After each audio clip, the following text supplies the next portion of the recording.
What is up, everybody? Welcome to today's stream. Today we're live right now. Going to be reacting to almost a 3-hour Minecraft Civilization video called 1,000-Player Simulate Civilization Which to Pour. Steak did a stream last night reacting to this video for like 3 hours.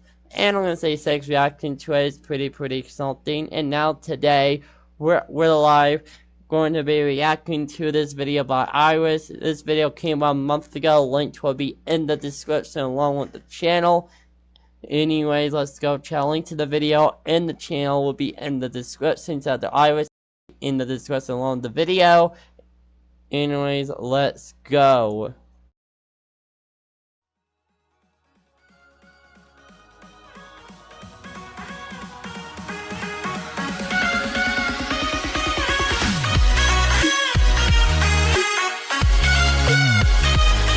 Welcome to a 3-hour long reaction stream. Here we go, chat. It's time. After these freaking ads, oh my god. Let's go, chat. I need to go back to the very beginning. In the biggest social experiment in Minecraft history, I scattered 1,000 people across 2 massive islands to simulate a realistic civilization. The players were given no help or guidance, and just like in real life, if you die, you remain dead forever. Now, each player has the freedom to do whatever they want. Farm for food, become a dictator, and build a society. At least as best as they can, because while one island is a rich, green paradise, the other one... You're kidding me. ...is a barren wasteland. It's up to each player to work with what they've got. Will there be peace between the islands, or will there be war? What ended up happening is the single most amazing story arc I've ever seen. All I will say is pick a nation to root for and enjoy the video. I present to you the Rich and Poor 1,000 player civilization experiment. Let's go! Let's go! Participate in these videos. Join my Discord server, and of course, subscribe to my channel. Do that, chat. 1,000. Good luck, everyone. Let's go. It was the beginning of day 1, and all 1,000 players began to explore their new homes. What is this place? Before the first day, I had made everyone choose randomly between Island 1 and Island 2. And I didn't tell them that one of the islands, the first one, would be a barren wasteland. Hey, you guys having a good time? No. There's nothing here. Please tell me where the trees are, bro. I cannot find anything. It didn't take long for the people who chose Island 1 to realize they had made a massive mistake. I hate this place. I hate this place. I hate this place. Players realized that building civilizations on Island 1 would be particularly challenging. And not only because it was empty, but because some parts of it were completely uninhabitable, like the snow biome. Oh no! No, no, no! Oh!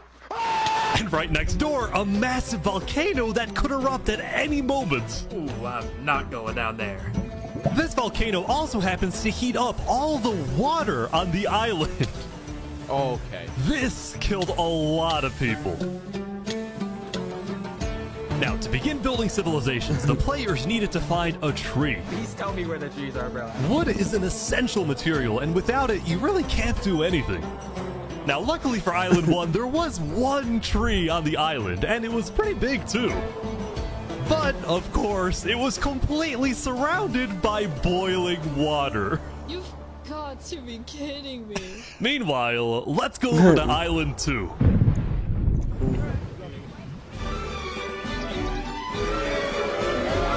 Hey guys!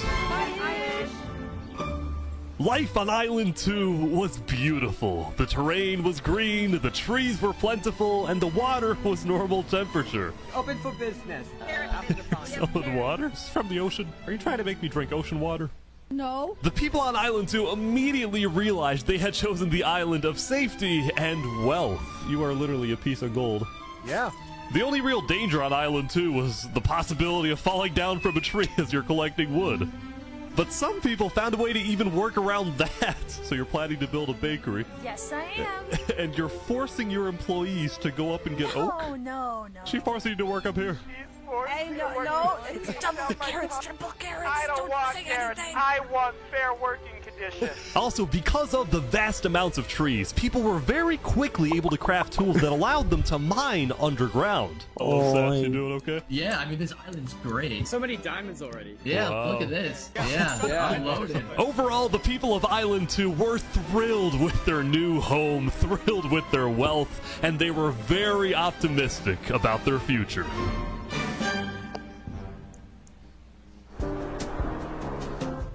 By the end of the first day, players on Island 1 had finally reached the big tree. You realize how high up you are? Oh yeah, no, we're not scared. No? No pain, no gain. Island 1 was still pretty far from having fully fledged civilizations, but there were communities starting to form. For example, this player named Remy the Rats made a small restaurant to feed those who were starving. Remy the Rat, what are you serving them here? It's very popular. Bread? And you can... What the frick? Why? Wait, was this a bread line? Yes. Oh no! I also got word that there was a small group of people who had chosen to settle in a weird location. People at the volcano? What type of people would choose to live on a volcano? Hey guys. Hello. What the? Hey, how's it going? Welcome to the mafia. This was Lingolini, and he had recruited about 20 people to join his Italian mafia. His goals were very simple: make friends and get rich. Hold on, can we tell you a little secret? We found some netherite. Oh, really? Yeah, don't tell anyone though. We're trying to keep it between us. We'll check back in with these guys later, but in the meantime, on Island 2, there were actual huge civilizations starting to form. Damn. Buttermilk glaze. Soft glow glaze. I don't care about power. I don't care about government. I just want to make a nice place for my people to live. This player named Call Me Cass was the leader of about 50 people in a nation she named the Cass Coalition. And a coalition it was of very different types of people, including pirates, bankers, Canadian cartels, bakery owners, and their employees. I want fair working conditions. How much are you even being paid to work up here? Paid? People are getting paid? Now, later in the day, Island 2 would face its first conflict. What the heck? Hey, you guys can't be destroying the beach. Who are you? A group of about 20 people were extracting sand from the shore right next to the Cass Coalition. Cass was obviously not happy about this, but these people didn't care because they were from a much bigger nation called the Commonwealth. We're actually 5 nations combined into one, so we have strength in numbers. The Commonwealth was a massive civilization that was formed on day 1 when 5 distinct groups were close enough to each other that they just decided to come together and unify under one nation. As a result, the Commonwealth had a government with 5 leaders at the top and over 150 citizens. We're going to turn this mountain into our city currently. Ah, okay. The Commonwealth leaders were very ambitious and wanted to make the Commonwealth the most beautiful, the most respected, the most powerful nation on Island 2, even if it came at the expense of others. Overall, by the end of the day, Island 2 was much further ahead than Island 1, as expected. But let's see what happens in the following days.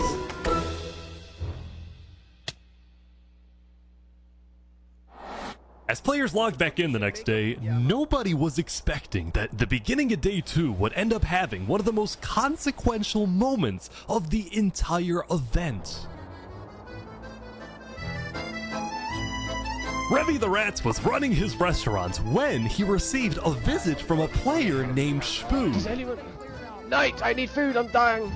Yo, Spood. Well, yep. I do have food. You're private, but Oh, I need food. Oh, God, I'm too kind. I care about everyone else before myself. It's such a problem. Now, this player, Spood, was a rising leader on Island 1. He was known for always giving away his own food. But some people started to suspect that Spood's supposed generosity was merely a method to gain popularity, to further his political ambitions. That is, until... Oh! Watch out, Oh my God. Oh, he's a traitor. He was trying to assassinate Spood.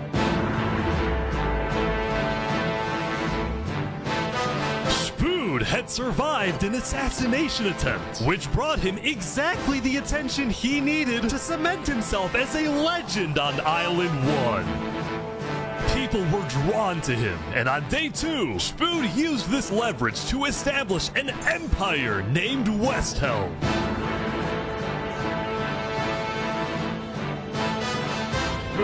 These people have made me emperor. This right here is going to be our capital. We're also building a massive coliseum. You mean where people fight to the death? Exactly! Even though the people of Westhelm were still struggling with food and resources, their motivation to succeed was unbelievably high. Earlier, somebody tried to take my life. Someone with this face. But now, he's dead! For the first time, it seemed like the people of Island 1 had hope. The Ballad of Emperor Spood, nearly killed by some dude. Island 1 was finally starting to develop civilizations, but not all of them were as motivated as Westhelm. Right next door, for example, was a cult named Nevermore that literally just boxed themselves in and wanted nothing to do with the rest of the world. Quoth the raven, nevermore. And honestly, these guys weren't wrong to be pessimistic. See, some of the people who chose Island 1 had secretly been hoping that when they finally make it underground, they would find troves of iron and diamonds. But instead, they only found a giant layer of lava that stemmed from the volcano and covered the entire island. This lava layer ended up killing a lot of people. That said, a lot of people weren't necessarily angry at the poor conditions themselves, but more so about the inequality between Island 1 and Island 2. See, even though the two islands had a border separating them, preventing anyone from crossing for now, rumors were spreading about the wealth and the amazing environment of Island 2. Because of this, some people on Island 1 were starting to develop some feelings about the other island. Island 2 might be the better island, but we're the better people. Oh. In fact, artists on Island 1 were already making propaganda posters, some of which were rather concerning, including a few creations by our mafia leader, Lingolini. Speaking of Lingolini, there was some drama on the volcano on day 2. I just survived an assassination attempt. What? Whoa! Mamma mia, help me! I'm getting chased! Lego likes just attacked me out of nowhere and I had to run down the mountain. It was becoming a pretty common occurrence on Island 1 for people to try to rob or murder as a means to get food or resources. But Lingolini was not going to let that slide. Well, what are you gonna do about that then? I put a hit out on him. Everybody in the Mafia knows that the Lego likes is an enemy of the Mafia. But then, during our interview... Oh wait, who's coming out over here? There's some people coming down. Oh, those are people from Infernus. They're our allies. Oh, really? Lingolini had decided to share his volcano territory with a larger group called Infernus, whose main goal was to preserve and protect the sacred land of the volcano.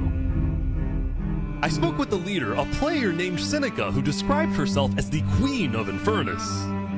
We are a nation of the flame. We have to treat the volcano with the respect it deserves, and we hope we can work with Lingolini to do just that. Seneca and Lingolini agreed to protect each other in case of an invasion, and use the volcano's height and flowing lava to their advantage. If anybody tries to attack us, we'll kick them out like a Koopa shell. Now, speaking of invasions, on day 2, the Cass Coalition was approached by an army of boats. Guys, I think we're under attack! It looked like for some reason the Commonwealth was coming to attack. No, we can't fight this. We gotta run. Get everyone out. But after a few moments of panic, it turned out to be just a group of immigrants who had gotten lost. We are not here to invade, I swear. Oh, We're not here to invade you, we promise. Why are y'all here? It's you mother. But I didn't do anything. I just followed You them. brought them all. You didn't do anything. Okay. The leader of the migrants, a player named 3 Below Zero, profusely apologized for the scare, and then the migrants took off. What's going on, Cass? I know they didn't mean to do that. I'm telling my people not to worry. Glad to hear. Now, on day 2, players had finally realized that Island 2 was not technically an island at all, but an archipelago, or chain of islands. The northern island was an optimal place to settle with open fields, trees, and wildlife. So naturally it had the biggest civilizations, including the Commonwealth, the Caste Coalition, and a huge kingdom named Tricolor ruled by a monarch named Jophiel. The red stands for the underground, the green for plains, and the blue for the coast. The center island, meanwhile, had pink cherry blossom trees and was the home of a small nation called Barbieland. What is this? Life in plastic? Oh god. It's fantastic. Okay. And lastly, the southern island was big, but also extremely dense, flooded with jungles and swamps. As a result, nobody really wanted to stay there, although I did find one person. Saps, what is this? Can't you tell? This is my vacation home. How's this a vacation home? I don't see any lawn chairs or furniture. There's no Hey, roof. hold your horses there, cowboy. It's not done yet. Saps was one of the few players who chose not to join any civilizations because he didn't want to get dragged into politics and drama. Still, he made lots of friends across Island 2, his best friend Flux actually being the second in command of the migrant group. Speaking of, 3 Below Zero and the migrants had finally reached their destination all the way up north. Now, other than accidentally invading the Caste Coalition, these guys seemed pretty insignificant. But little did people know, this new civilization was about to change the entire world. Oh boy. We are blessed to live where we live, and we intend to use it for good. We are enlightened. We are the light. We are Luminara. The migrants had decided to call their civilization Luminara. They saw themselves as the light of Island 2, the innovators, the inventors. See, the reason 3 Below Zero had chosen this specific location to settle, well, it wasn't by accident. After the first day, 3 Below Zero had used content and propaganda released by the people of Island 1 to estimate the location of the other island. He then used a coordinate system to calculate the northernmost point of Island 2. His goal was to settle as closely as possible to the other island so that when the day comes, when the borders drop, Luminara can build a massive bridge connecting the two islands, giving free passage as a sign of good faith to perhaps bring about world peace. But it wouldn't be that simple. The second in command of Luminara, Flux, as well as a few concerned citizens, did not want that bridge to be built. They had seen the Island 1 propaganda. They knew that people on Island 1 were angry. Their fear was that Island 1 would just use that bridge as an opportunity to invade Luminara and perhaps invade the rest of Island 2, leading to a world war. Holy cow, World War! That bridge is a bad idea. Moving up north was a bad idea. Island 1 is going to invade us, and Luminara is going to be their first target. What about the goal of world peace? I respect our leader's goal, but he's dead wrong. We shouldn't be trying to befriend our enemies. The way we're going to achieve world peace is by uniting Island 2 against Island 1. What if 3 Below Zero says no? What if they finish the bridge? Well, then at least they'll know I tried to warn them when Island 1 comes and kills us all. Holy crap.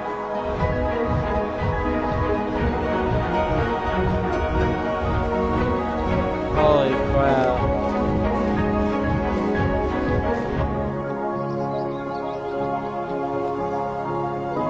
As Day 2 came to an end, tensions were rising, both within nations and between islands, leaving people worried about what's going to happen next.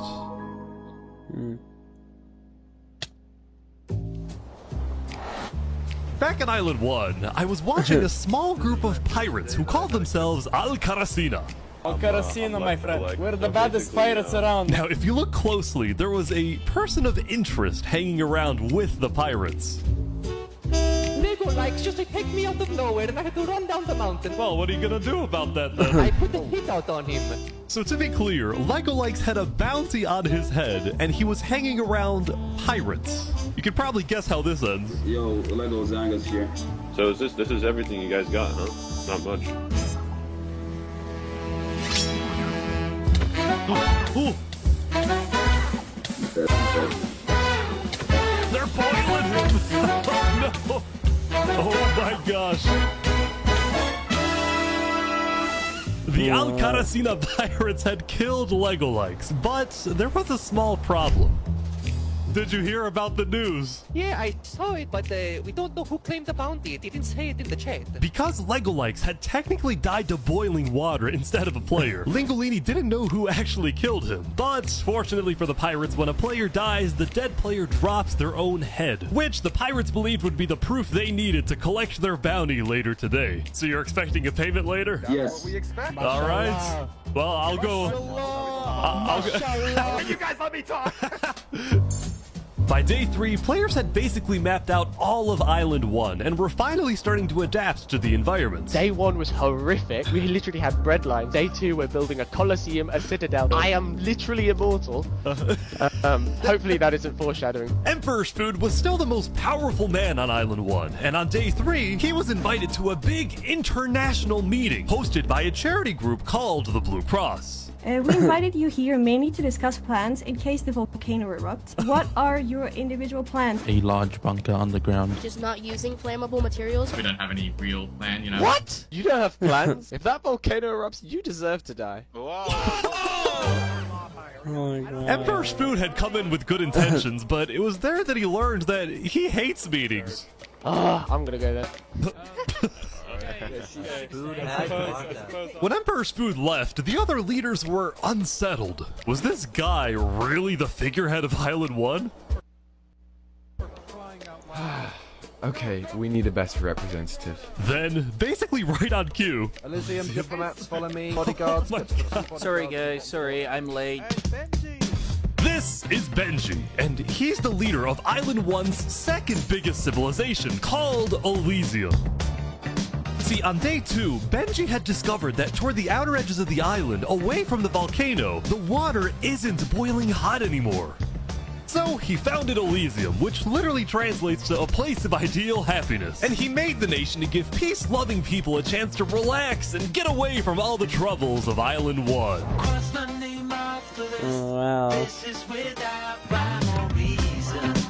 Look at these Elysian guys swimming in the water. We were hoping that Lord Ish could summon a single mushroom cow. Alright, if anyone drops a pufferfish in the next 60 seconds, I'll do it. What do I have to do? What do I have to do? We need the pufferfish. Quick. There it is! Alright!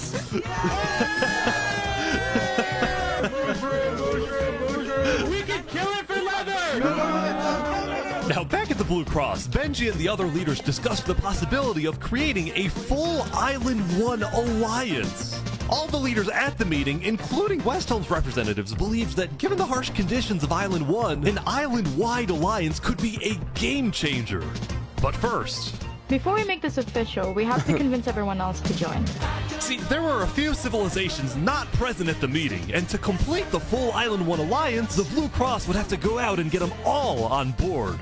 First was the Al-Karasina pirates, who coincidentally happened to pass by the meeting as it was happening. Hey, guys. Hello. They were on their way to collect their bounty from the second nation not yet in the alliance, the Lingolini Mafia. Oh, yes, they're waiting. Hello, I'm looking for Hello, Mario. anyone? Hello, it's me. Ooh, mamma mia! It looks like a small brain. It sure looks like a Legolikes. Meanwhile, the Nevermore cults would probably be a little bit more difficult to convince, but the Blue Cross said they'd try anyway.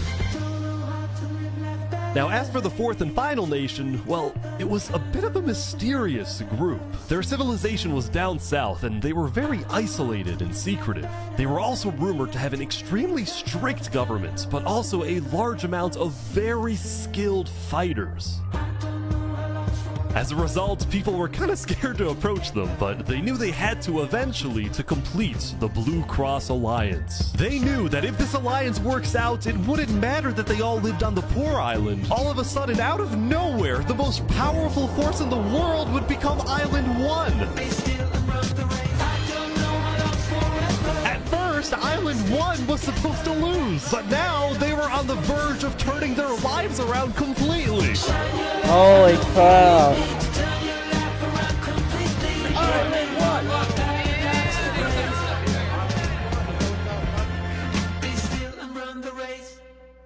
Wow.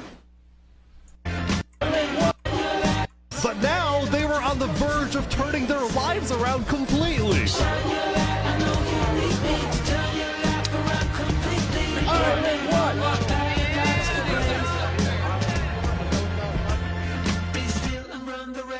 Wow, that was great.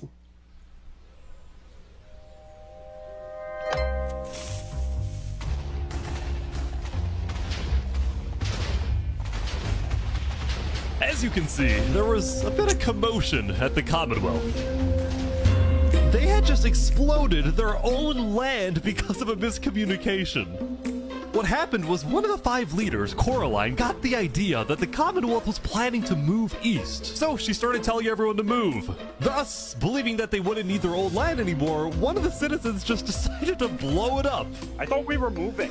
What? We're not moving. I'm surrounded by idiots. Overall, the Commonwealth was having trouble getting anything done because the 5 leaders were constantly fighting over power. See, there were 5 leaders, each with 1 vote. But because they were originally 5 separate nations, each with a differing amount of citizens, should the smallest faction's vote have the same weight as the biggest faction's vote? It's just ridiculous that Armin's vote is worth the same as mine. I mean, I need about 50 people, and he has barely 5. Because of all the fighting and disarray, Commonwealth citizens started moving to other nations like the Cass Coalition.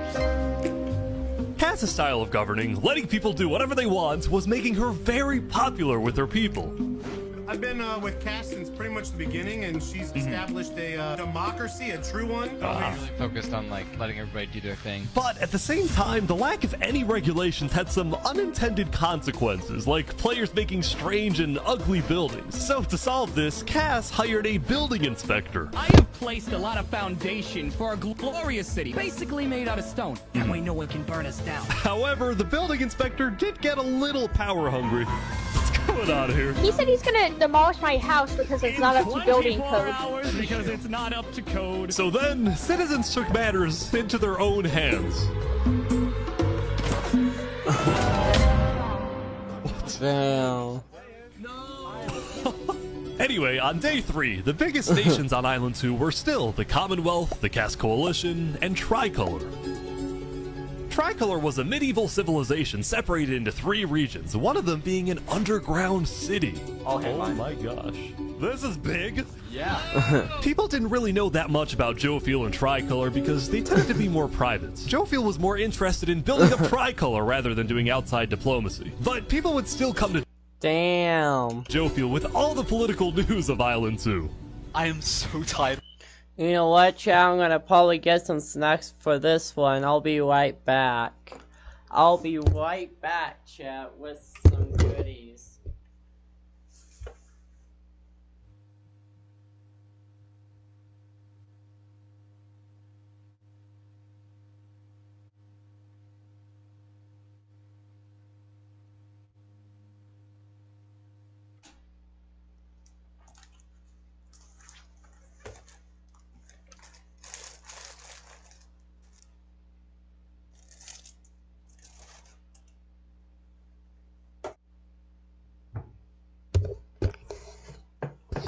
The politics already. I've got some news. People are concerned with Aperion trying to colonize them. Oh my god. Now, this particular rumor about a group named Aperion colonizing people happened to be false. Aperion was just a small town led by a player named Alkaline, and it was actually the only nation other than Luminara that directly bordered the ocean next to Island 1. That said, the rumor that Island 1 was uniting was true, which got some people worried, especially the 2 border states. So Jofiel invited over all the major leaders and diplomats of Island 2 for an emergency meeting. The only leader who declined was 3 Below Zero because he was busy building the Luminara Bridge. So he sent in his place his second-in-command, Flux. Flux, what's your plan here? I don't care what 3 Below Zero says, we need to make sure everyone unites against Island 1. Good luck, sir. And because this meeting was the most important event yet on Island 2, Jofiel invited a neutral mediator, someone who could lead the meeting in a fair manner and wasn't a part of any nation. Saps, where are you going? Apparently they're making me lead the meeting with all the Island 2 leaders. You sound very excited about it. Oh no, I'm not excited. I'm terrified. I'm accidentally gonna cause a war. Holy crap. Alright, I think everyone's here. Welcome. Well, we at the great and mighty Commonwealth are looking forward to a productive conversation. Thanks, it's great. So, as the president of Aperion, I'm actually really worried about our town, which is why I'm proposing we all join a defense pact. If one of us gets attacked, all of us are under attack. Here. I can agree to Yeah, that. I like that. That's good. That's a good start, but if Island 1 attacks, say, Luminara, well, by the time you can even arrive to defend us, everyone at Luminara will already be dead. Which is why I think we need to focus our efforts on preventing an attack in the first place. An attack is inevitable. I'm just saying. Hold on, Flux. Let Jovial finish. Island 1 is starving. They're not going to attack us. They have bigger problems. And imagine for a second how quickly we could change their hearts and minds if, instead of treating them as an enemy, we send them aid. I think Joe feels right. We do the defense pact, but we also send aid to Island 1. Basically, we're ready for an attack, but we try our best to prevent it. I'm on board with that. I can agree to that. The Commonwealth agrees. Guys, no, this is ridiculous. Island 1 is literally making propaganda saying death to Island 2. They're jealous that we live in a paradise, and they're gonna invade us no matter what. And you wanna send aid to them? Guess what? They're gonna take whatever you send them. Food, armor, weapons, and they're gonna use all of that against us. He might have a point. Hold on. Island 1 isn't evil. They're not savages. They just need help. You cannot be this naive. Well, there's a guy under the table. There's a guy under the table. Everyone is super on edge. They're worried about traps. Guys, Island 1 is united. They have hundreds of people all aligned in the same goal, to kill us and take our resources. If they decide to attack any single one of our nations, it'll be easy. All they'll need to do is walk ahead, which is why we need to either merge all of our nations right now. We all choose a spot and combine into one civilization. Either that, or we attack Island 1 first. Are you Crazy? Watch, this is ridiculous. What's crazy, Jovial, is you leading all of us to our death. Oh my That's god. You too have to much. We listen to can't me. do that. If we don't do this, it's the end of Island 2. Flex, We can't do that. That's crazy. What is happening? Alright, everyone. We can't fight. Let's just vote. All in favor of Flux's plan to treat Island 1 as an enemy, say aye. Aye.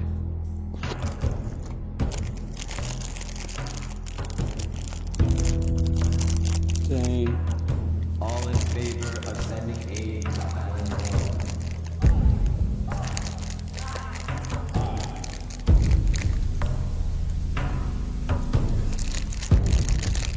1. Day 4.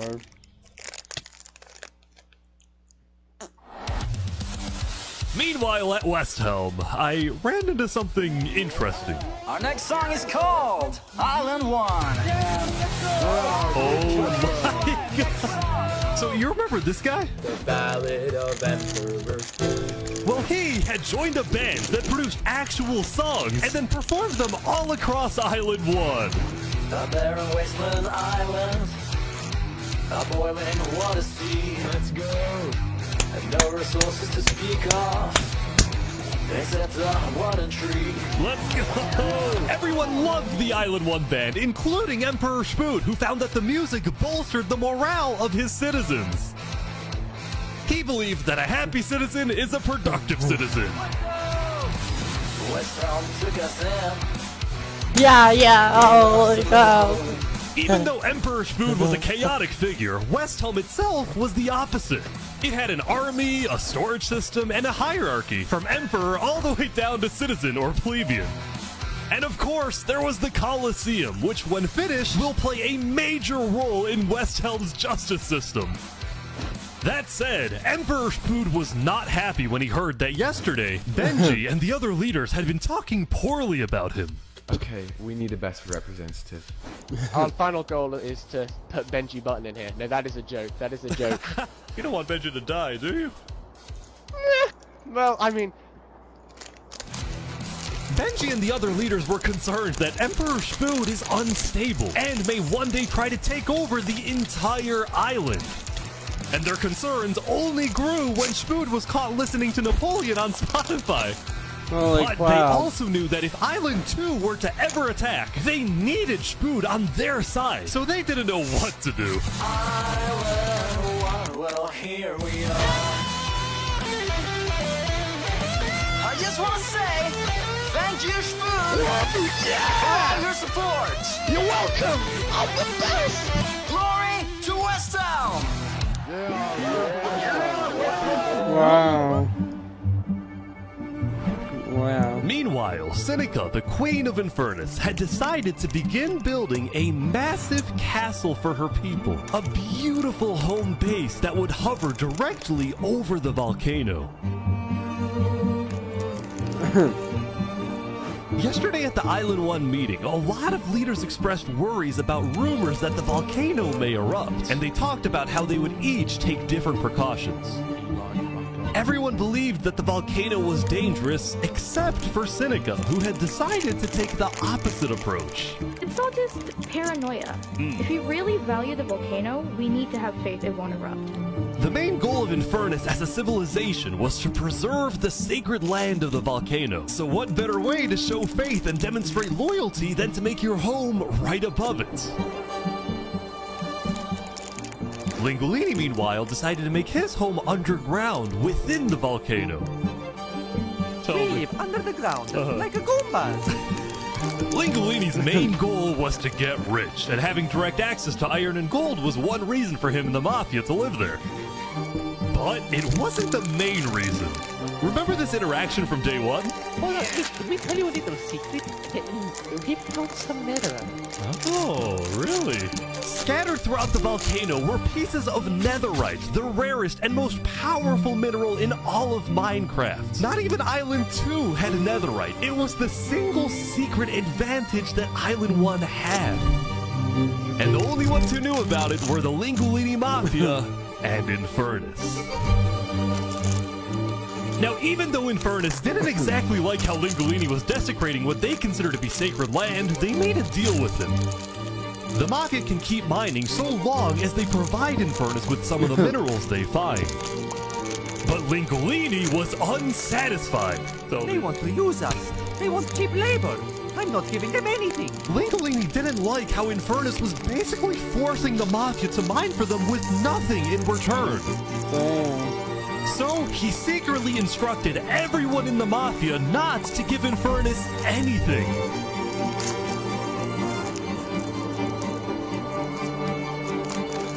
Lingolini's hope was that Infernus never asked for those minerals and forgets about the deal entirely. Otherwise, he would be in a lot of trouble. That said, despite this conflict, the rest of the Island 1 unification effort was going very well. Earlier today, Lingolini had decided to join the Blue Cross Alliance. Thank you all so much for having me.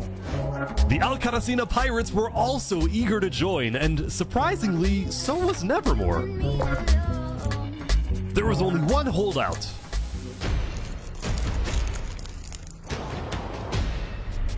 This mysterious civilization was called the Covenant, and it was ruled by a dictator named Turntap. How are you elected exactly? By a vote of the people or the vote of yourself? Elected? Turntap wasn't sure about joining the Island 1 Alliance because the people of the Covenant were generally skeptical of outsiders. They only took pride in their own nation, especially in their army, which was composed of really good PvPers who weren't above using torture to get their way. Are they drowning this guy? Now, I felt a little bad for this player, so I threatened the Covenant. Covenant uses water torture. I'm reporting this to Sidefall News. No, don't go to Side. So I went to the local news reporter. Sidefall, I have a story for you. I just caught the Covenant waterboarding one of their own people. Oh. Well, I'm paid off by them, so I don't really care. What? Dude, it's free money. You know what? It's called a business for a reason. It's God. not for profit, okay? Seinfeld ran a news business with questionable ethics. He was also known for making up fake stories, writing things like, "The lava is rising," just to sell more papers. That said, earlier today, he had made a legitimate discovery that could devastate the entire island. Island 1 had a lot of known dangers, from the lava layer to the boiling water to the powdered snow. But there was one last danger that nobody knew about until now.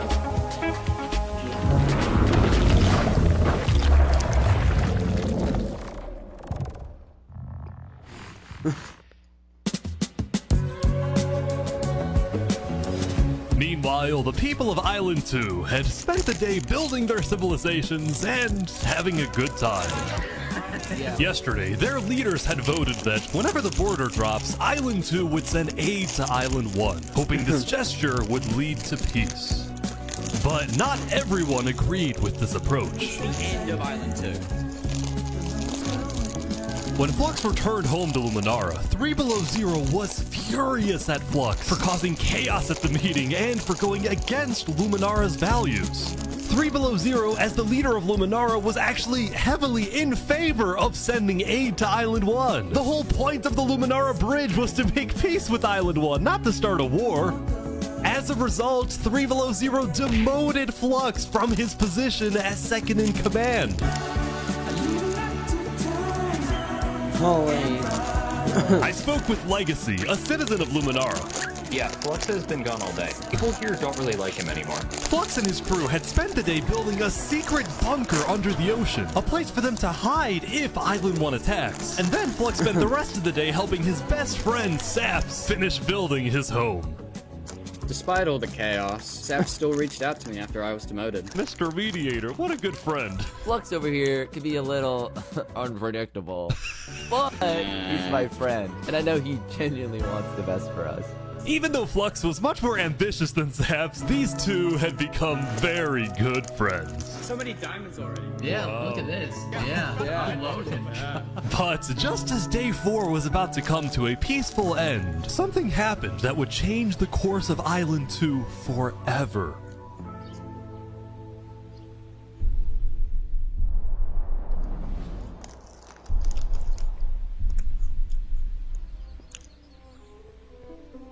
Jophiel, the leader of one of Island 2's largest civilizations, was walking across Tricolor with her second-in-command, Seraphim.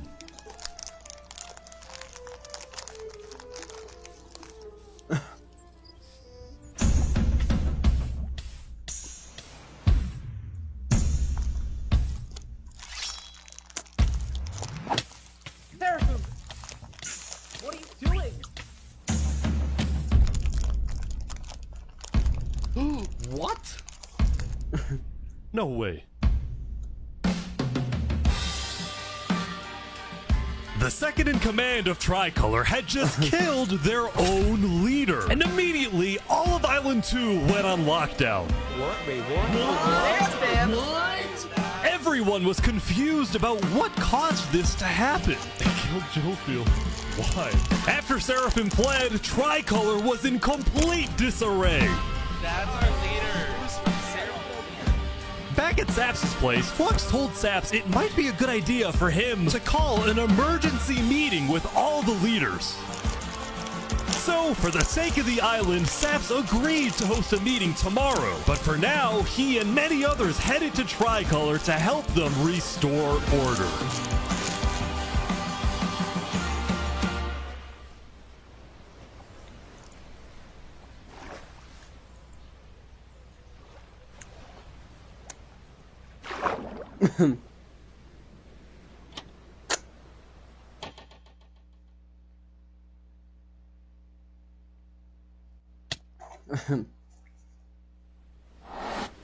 Now, Island 2 wasn't the only place that would face tragedy. Oh, what? The leader of the Alcaracina Pirates, Noble Bucket, died very suddenly. Alright, they sent me the footage of what happened. Oh no. He doesn't know the lava layer's there. Oh! No. I think I'm dead. I think I'm dead. I think I'm...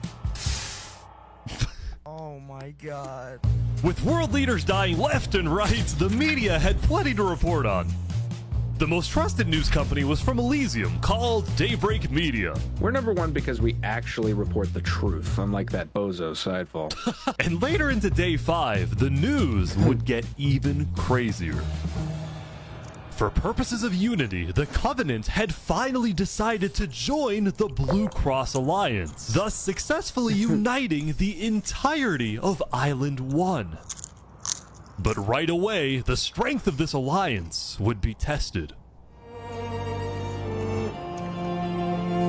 Earlier, a citizen of Infernus had accidentally told someone outside of Infernus that there was netherite in the volcano, and this news spread all across the island.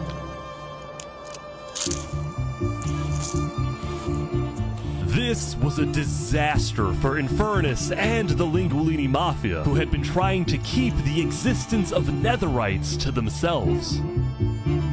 Immediately after hearing about the netherite, the Covenant sent a mining expedition into the volcano without telling Infernus. And lo and behold, they confirmed there was netherite. Oh, yeah. Because the Covenant had a scary reputation and a ruthless army, Queen Seneca of Infernus felt it was in her best interest to allow the Covenant to mine. But when other nations like Westhelm started asking if they too could mine in the volcano, Seneca said no. People are saying we're being selfish. They're the ones being selfish, trying to take our resources. Listen, Island 2 is rich. We are not. Now, with netherite, we actually have a chance of evening the playing field, but the volcano people are hogging it. Before any fighting could break out, the Blue Cross quickly reached out to all the leaders and told them to put this issue on hold. We're inviting everyone here tomorrow, so we can all talk this through peacefully. We're Island 1. We cannot afford to have a war over some mineral.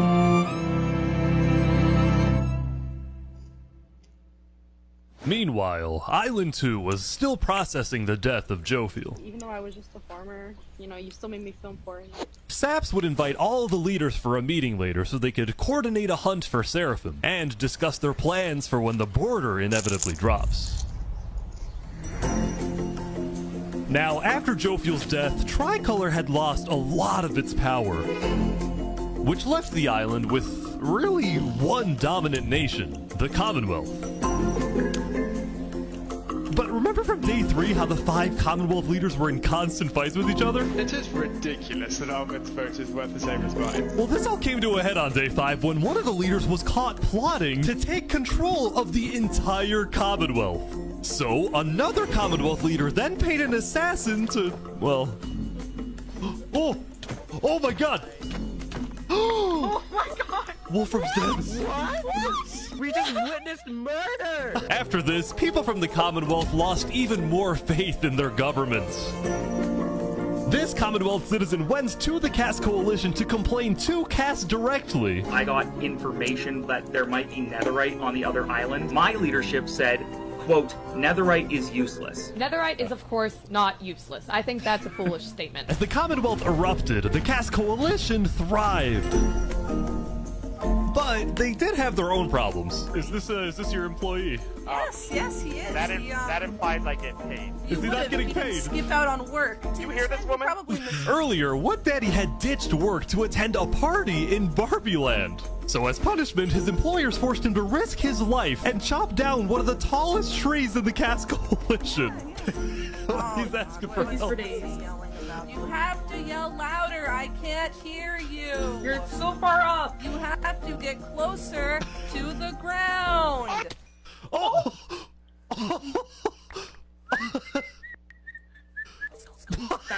What the? Now, because of this recent tragedy, Cass decided to stay home from Saps' meeting. That said, every other major leader was now on their way.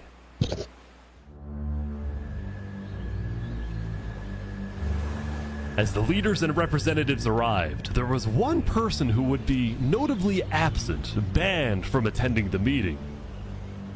Before the meeting started, Flux called me to his underground bunker because he had something, quote, important to tell me. Flux, what are you gonna do? Well, first, let me just explain. I'm not allowed to attend this meeting because the leaders of this island are utterly incompetent. They can see that Island 1 is gearing up to invade us.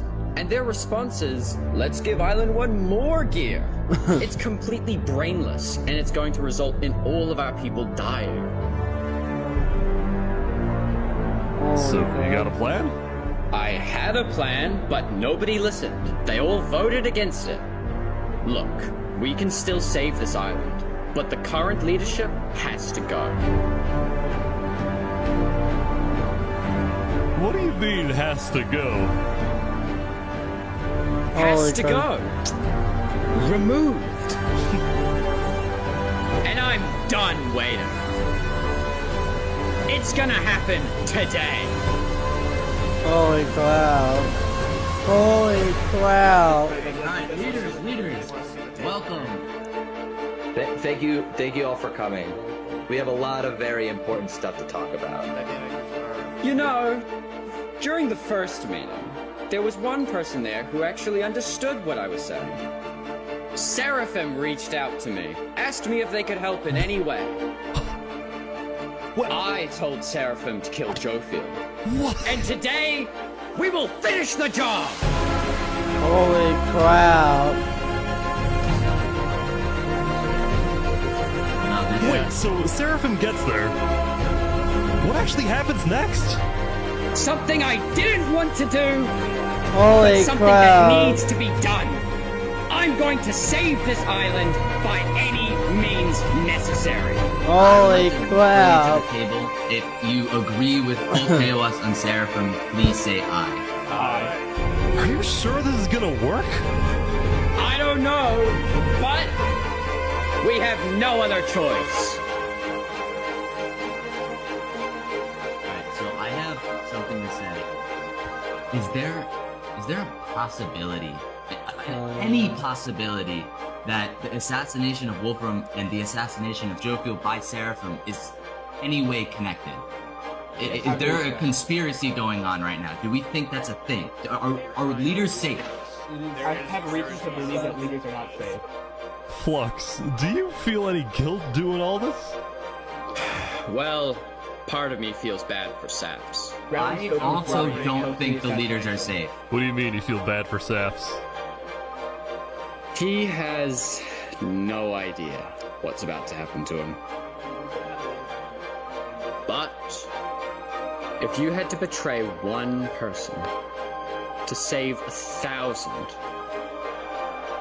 would you? Oh, God.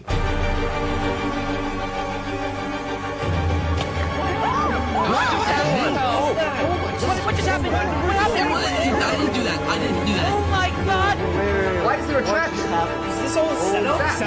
Where's Saps? Where did he go? Did Saps do this? Wait, Saps? We have to find him. Put him down! Kill him! Kill Saps! Holy crap.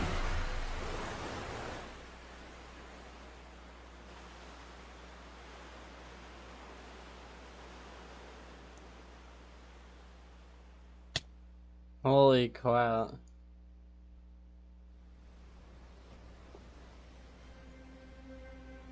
Damn. It was a new day, and Island 2 was in shock. On day 4, when Saps was in Tricolor helping the people after the death of Jofiel, Flux and his crew had built a trap in his roof. And Saps did not know they had done this. He had been framed by his friend Flux, used as a scapegoat for Flux's plan. But because they had to rush to build the trap, it actually wasn't fully successful. Some of the dripstone, including the one meant for 3 Below Zero, had failed. But overall, the trap still killed the leader of Aperion, Alkaline Alk, a leader of the Commonwealth, Coraline, and 4 other very high-ranking officials from across the island. The people of Island 2 were devastated, confused, and angry. Our leader's dead. What just happened? After the trap went off, Seraphim was immediately caught and killed. Oh! What would a tricolor? But when more people found out about how exactly their leaders died, their anger wasn't really towards Seraphim, but toward the person they believed was behind it all, Saps. And it made sense. Saps knew he'd be hosting leaders at his home. It was his roof that had a secret trap. A trap that happened to fit perfectly into the design of the roof. Saps was about as guilty as it was possible to be. With that, all the major Island 2 nations, from the Commonwealth to the Cast Coalition to Tricolor to Luminara, declared Saps to be hunted down and killed, while Flux got away with it all. Holy crap! If you had to betray one person to save Holy crap! This is crazy! I can't believe this at all! Tomorrow, on day 7, the border between the 2 islands will finally fall. Holy crap, no way! Both islands now have 1 day to prepare. Oh my god! This is going to be insane! Let's see what's going to happen next.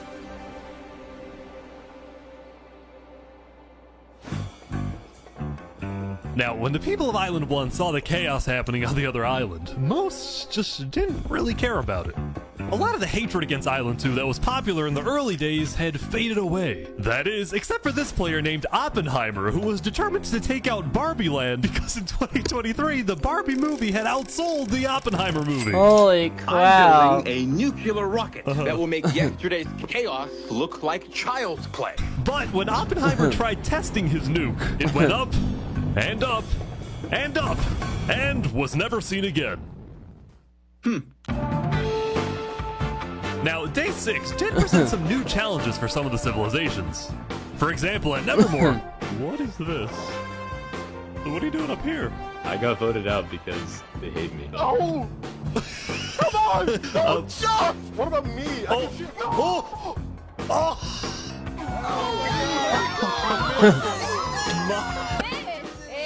What? I didn't do anything! I blame Ish! Meanwhile, at Elysium...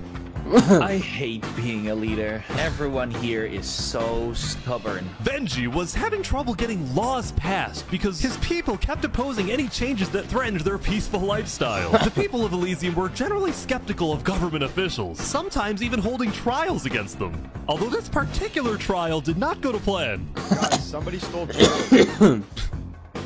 The mushroom cow, Gerald, has been stolen. What? There they all go. That's crazy. Meanwhile, at West Helm, there was a bit of a food problem going on. Not a shortage, a feud. See, Remy the Rat had opened up a new restaurant right across from the Coliseum, but the food was questionable. Yeah, so I his bet it customers had was. instead started buying their food from another player named Dinosaur. That is, until... Oh my god! Oh my god! Oh my god. What is he? What is he typing? Permanently closed. Permanently closed. All food is now... All food is now at... Holy crap. Remy, are you behind the murder of Dinosaur? Damn. Anyway, on day 6, the West Helm Coliseum was finally complete. Yeah!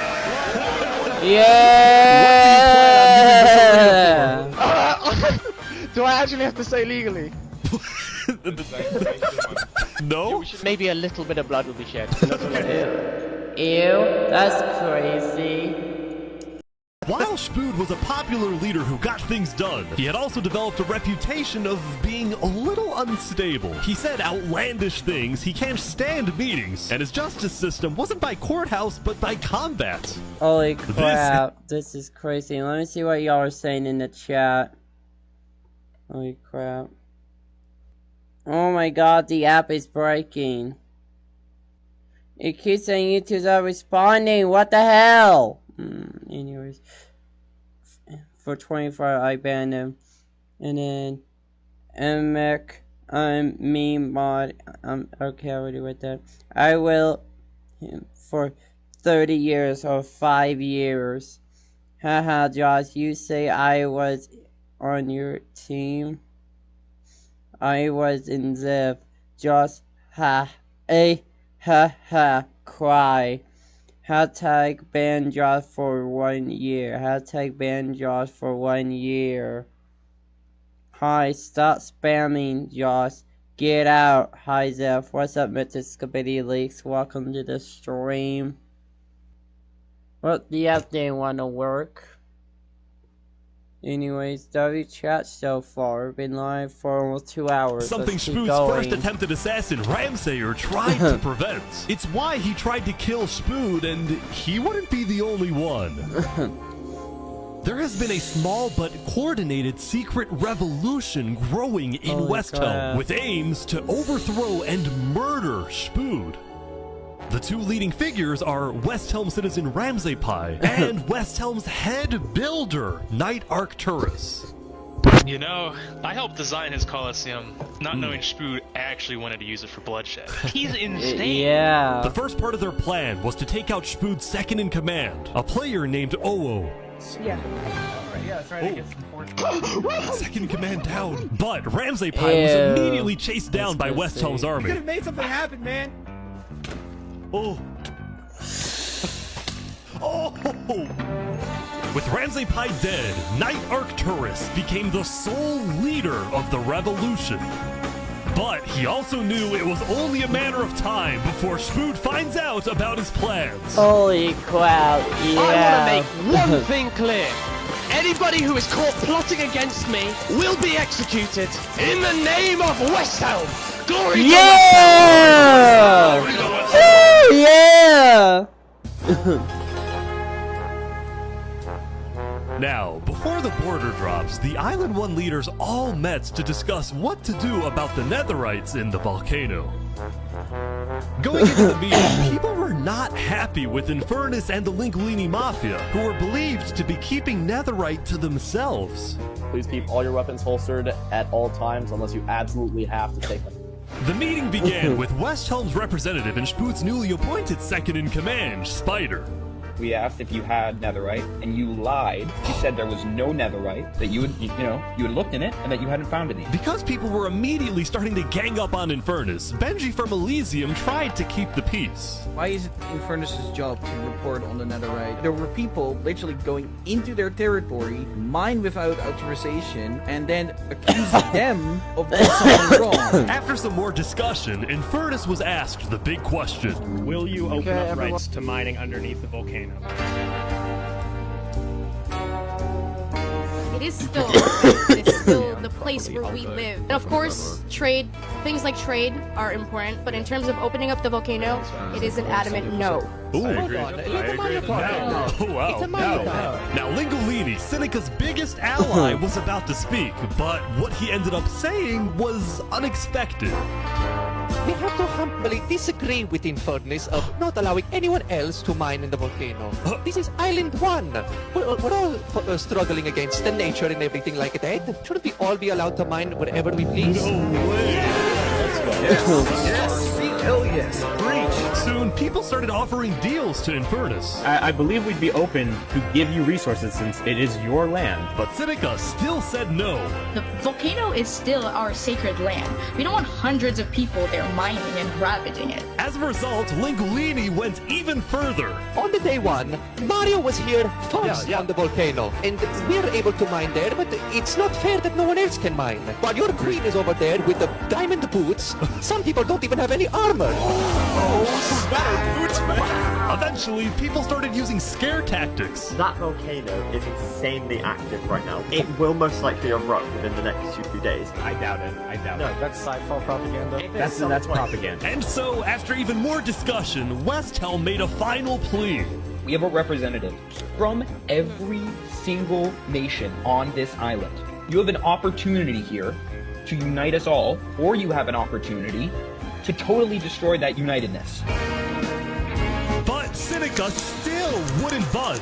For now, it's a no. So, Lingolini made a big announcement. Mario has a large chunk of territory in the volcano. The Linguini family declares independence from Infernus.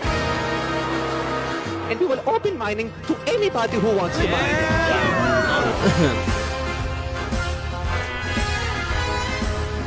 Seneca's leaving? Great. Seneca had left the meeting, furious at Lingolini's betrayal. I wish we had a better outcome, but this meeting's adjourned. Holy.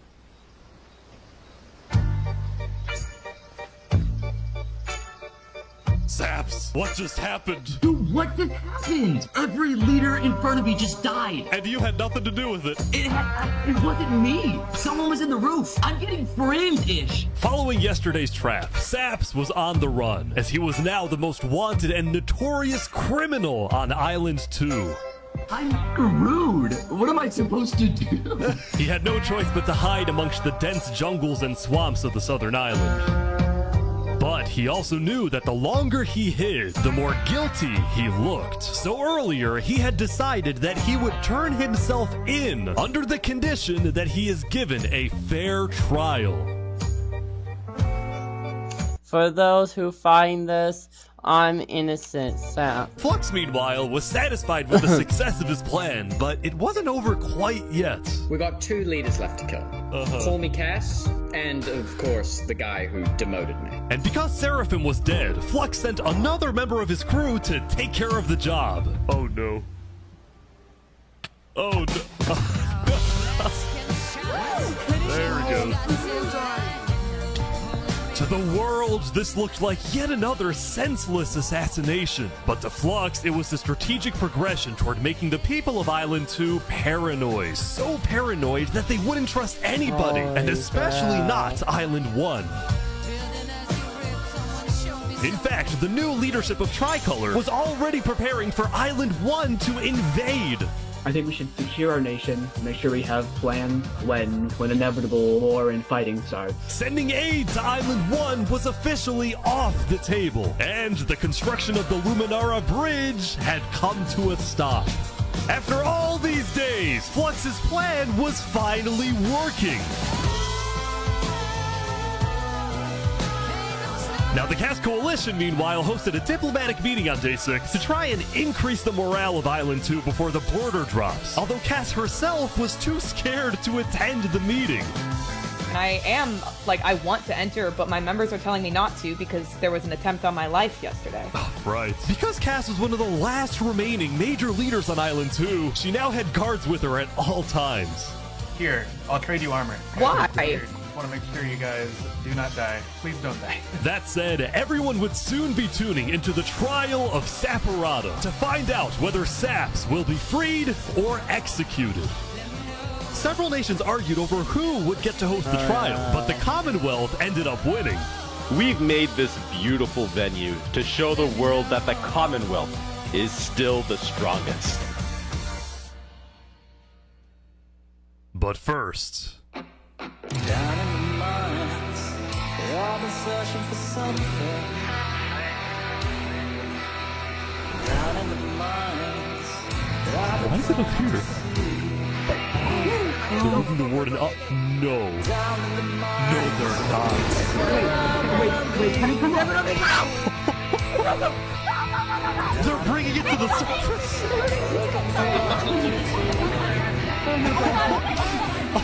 Up and down,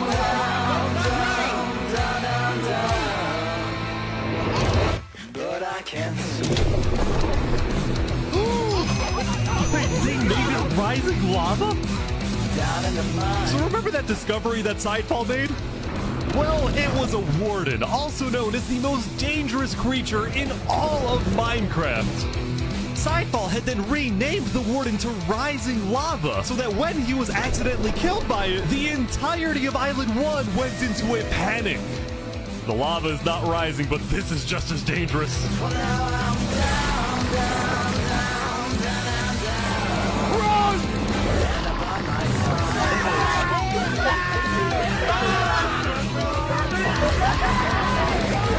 The warden had been unleashed onto Island 1, going from place to place, terrorizing civilizations. Holy crap.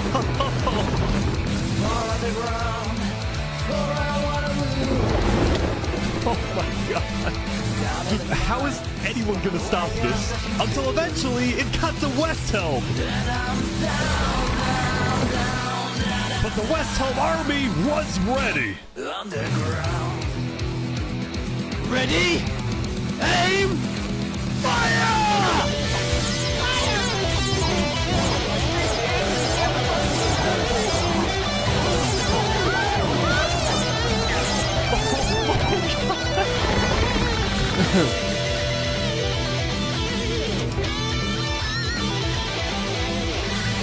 Come on!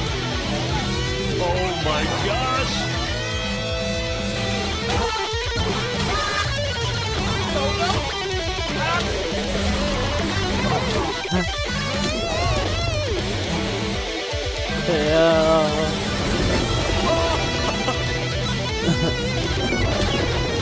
Welcome to Westhelm.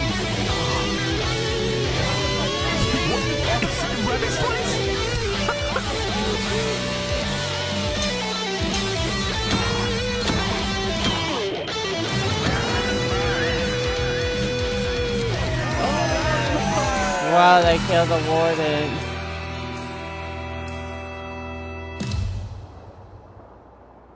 Wow.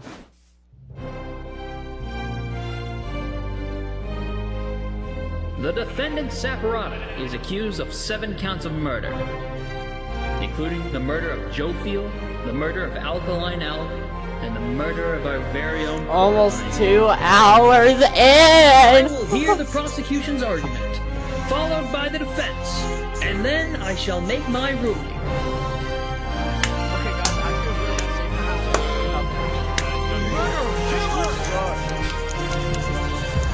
Prosecution, go ahead. Your Honor, Zaps constructed a meeting hall which contained the deadly trap, pointed at everybody but himself. Yes, as a prelude for the meeting, 7, he had his 8, accomplice, 9, Seraphim, 10. assassinate his leader before running So to the yeah, trigger, we got ready 1, to pull 2, the trap. He then fled the 3. scene after the trap went off. We got just 4 long days enough after left. faking 4 his days surprise. left. He's not only a cold-blooded murderer, but a terrorist. The prosecution then 4 called a days survivor of the trap, Zekor, to the stand. We know Holy after crap. investigating that only one seat had no trap. Can you identify who was sitting in that seat? It was Saporata. And who built the meeting hall with that seat? It was Saps. You killed our leaders. You destroyed our island. May your death today satisfy us all. Then it was time for the defense, for Saps to give the most important speech of his life. All I ever wanted for this island was peace and cooperation between the nations. The loss at the meeting yesterday was extremely devastating and came out of nowhere. But I can tell you right now, I'm innocent. It wasn't me. The leadership in Luminara helped me build the meeting area. He's gonna expose them. And we're the only people who knew about the area before the leadership meeting. That includes the prosecution himself, Thomas 5200. What? Gotoga, Hive Rotation, Snowbird 334, and their ringleader, Fluxion. Hold on. When I left to gather the leaders for the meeting, they must have snuck into the roof of the meeting to make the trap.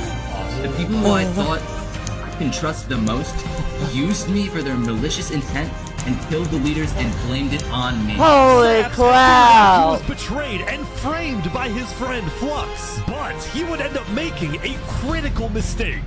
I find it rather interesting crap. that Three Below, the leader of Luminara, is What one of the the only hell? people I who know, survived right, the trap. man? I find that rather interesting. What about it? What the hell? I know, right? This is crazy.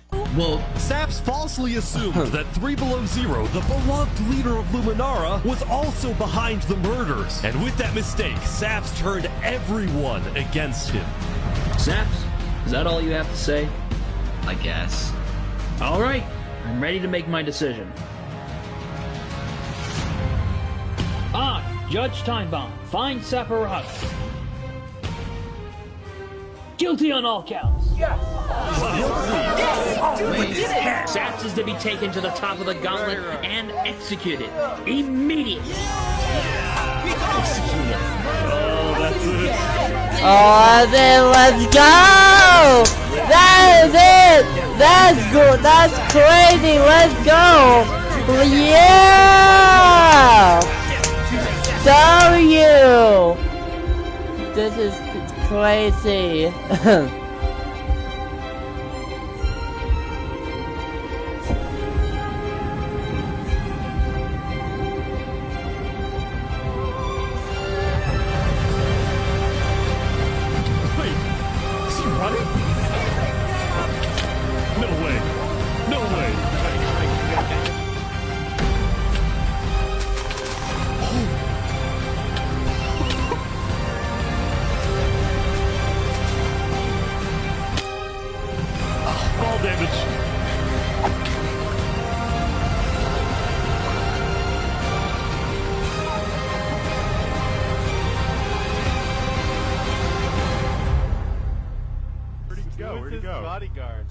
He escaped, man. Did he actually get away? You gotta be kidding me! No!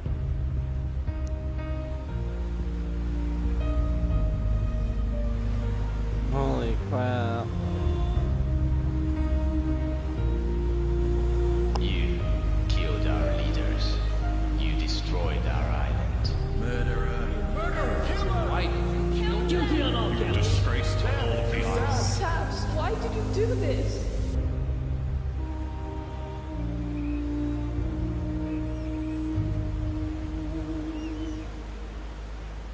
Dang. That's crazy. Day 7. And when we have like 2 more days, 3 more days left. We only got like 3 more days left, chat. Shouldn't it be dropping soon? Yeah, I think so.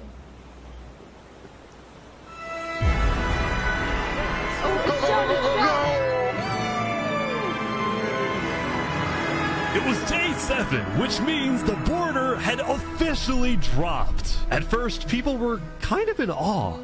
Whoa, this is beautiful. Going from one island to another after all this time was a major culture shock. Is this Island 1? Whoa! And as expected, Island 1 people immediately started taking resources from Island 2. They're taking the sheep. But the flow of resources wasn't all in one direction.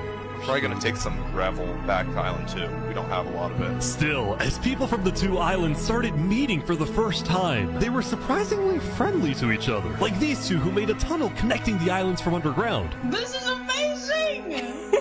We've linked Island 1 and Island 2. For the longest time, Island 2 feared an invasion by Island 1. But on day 7, that fear completely disappeared. It became very clear that Island 1 had no interest in war. Instead, they were— My iPad somehow died. How did my iPad die?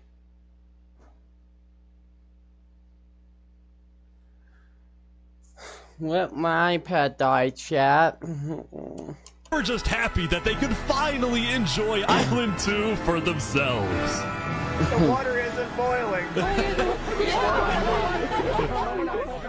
That said, at the beginning of day 7, Lingolini made a big decision. He He had decided to move out of the volcano and relocate his entire mafia to Island 2. See, this is much more organized than Island 1. After yesterday's Netherite meeting, which got a little heated, Lingolini had legitimate fears that Infernus might seek revenge against him. So, hoping to live a more peaceful life, Lingolini went far away and settled in the Cass Coalition. So you're the leader of a mafia, I've heard? Yes, we are, but we might do some rebranding over here. Are you guys, like, violent? We weren't violent much. But we have done some political talk that has not been taken well, which is the reason why we're here. Sensing potential danger, Cass decided it was best for Lingolini to set up his home outside the Cass Coalition. That said, the Cass Coalition was now bigger than ever before. On day 7, Cass hosted a funeral for the deceased Wood Daddy, and over 100 people across both islands showed up. We are gathered here today in the cherished memory of Wood Daddy, a beacon of kindness in our community. While Cass's influence grew, the Commonwealth was in shambles. Saps' trial yesterday was a disaster for the Commonwealth. Island 2 had entrusted the Commonwealth to run the trial of Saps. So when Saps escaped his execution, people lost all faith in the Commonwealth, which at one point was the most powerful civilization in the world. On day 7, most of the Commonwealth leaders resigned, leaving just one player, Sitzkrieg, as the sole ruler of the Commonwealth. We're actively searching for Saps right now. We will restore honor to the Commonwealth. One of Sitzkrieg's biggest goals was to find and kill Saps, but his other big goal was to regrow the Commonwealth's population, which by this point had shrunk by a lot. So he sent out a lot of public invites, especially to the people of Island 1, and it actually did work, until one of the people who moved in was Knight Arcturus, the lead builder of Westhelm, who had to flee from Westhelm because Spood had found out about his secret plans for revolution. Yeah, the Commonwealth is letting us hide out here. So as long as Spood doesn't find us, we should be okay. Speaking of fugitives, the world's biggest fugitive, Saps, was back to hiding in the jungle after miraculously escaping from his trial, although his spirits were quickly fading. Everyone thinks I'm a murderer. I just don't know what to do anymore. Saps knew that Sitzkrieg and the Commonwealth soon planned to scout the entire southern islands to hunt him down. So on day 7, Saps decided that his best bet was to leave his home island and flee to Island 1. But it wouldn't be so easy. Because the border had just dropped, people were constantly going back and forth between the two islands, which means traveling by sea could be dangerous. So Saps decided on another method of travel. He went to the place where he was least expected.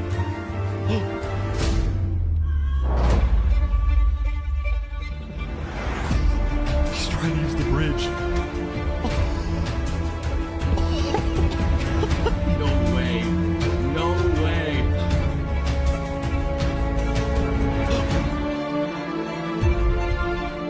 What the heck?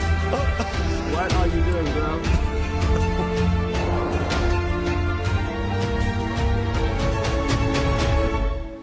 Island 1. Now, instead of chasing Saps, the Luminara builders instead retreated to inform everyone else that Saps was on his way to Island 1. Saps, meanwhile, quickly sailed the rest of the way to the other island, although what happened next was unexpected. Oh, there he is. Hey, buddy. Whoa.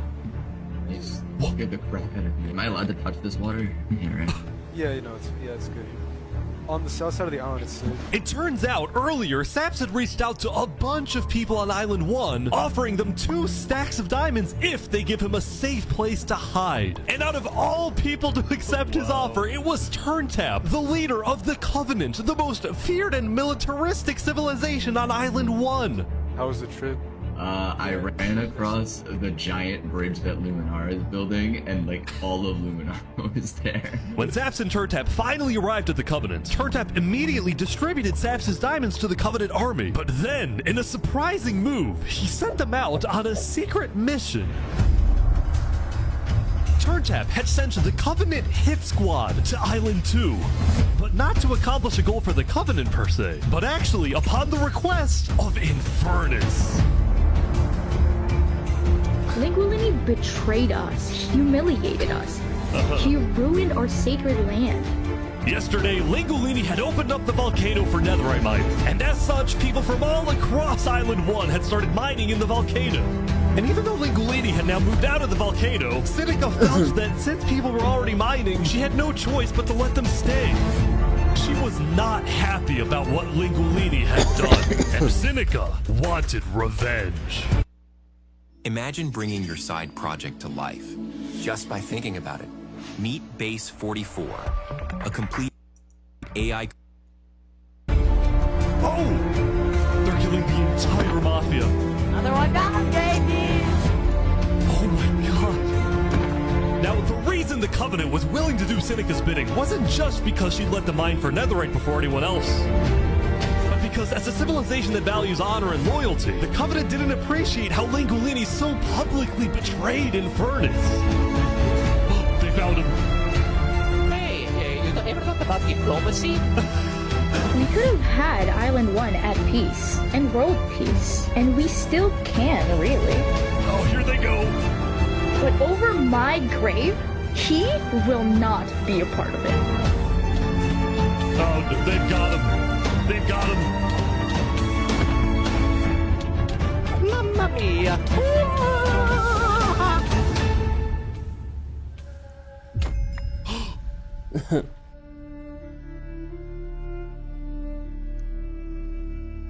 The Covenant had massacred the Lingulini Mafia. Before anyone could retaliate, the Blue Cross announced they would schedule a hearing, calling on the Covenant to explain what they had done.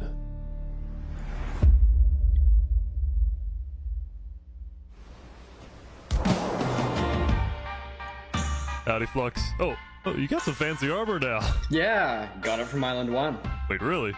Earlier today, Flux and his crew had gotten their hands on a super rare armor trim by trading with the Covenant, who had picked up the armor trim from the Warden when it died. Now, of course, Flux had no idea that the Covenant was also trading with and harboring his arch-nemesis, Saps. But he did know one thing. I heard Saps ran to Island 1, so we put out a massive bounty on his head. Flux was now determined to have Saps killed, because Saps was the only other person in the world who knew that Flux was behind the murders of all the Island 2 leaders. Basically, if Saps dies, Flux gets away with everything. And ideally, the sooner Saps dies, the better, because of incidents like yesterday. That includes the prosecution himself and their ringleader, Fluxion. Fortunately for Flux, it didn't seem like anyone at the trial believed Saps. If anything, Saps' accusation only made people hate him more, especially the people of Luminara, who weren't happy that Saps accused some of their fellow citizens. What do you want to do to Saps? Kill on site. We hunted him down the other day. We couldn't find him, but we have speculation of where he is. After the murder of their beloved leader 3 Below Zero, Luminara soon planned to host an election, and the current frontrunner was a player named Legacy. Me and my parrot, we've just been going around to different houses, knocking on doors. I think we're gonna win this thing. For a moment, Flux also considered a run for leader, although he had basically already accomplished everything he wanted to do. Look, no matter what people say, Island 1 was planning to invade us. They would have just walked right ahead.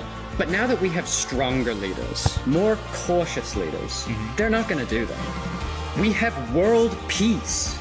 And not because of a bridge, but because of me.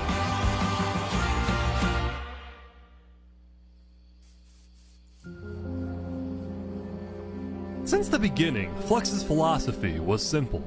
You can never show kindness to your enemy if your enemy wishes to destroy you. If you build a bridge, they'll use it to invade you. If you offer them aid, they'll use it to kill you. This is why Flux believed it was necessary to eliminate the Island 2 leaders who wished to be kind. But the cost of their deaths was devastating. The people of Tricolor still mourned Jophiel, building a massive statue to honor their deceased leader. We've just been trying to focus on restabilizing our nation. Obviously, the passing of Jophiel hit us pretty hard. Meanwhile, the people of Aperion had elected a new leader, but Aperion was never quite the same after the death of Alkaline Elk. The people of the Commonwealth were also in shambles, having a much smaller civilization than they started with. And even though there was some peace on Island 2, people didn't feel a sense of calm, but instead a sense of unease and revenge. They needed closure, and they were determined to kill the person who they believed murdered the leaders they loved. Saps knew that it was only a matter of time before someone hunts him down, or someone in the Covenant betrays him to collect the massive bounty on his head. So Saps made a last-ditch effort to try and get a strong ally for his cause. He asked Turntap to take him to the largest nation on Island 1.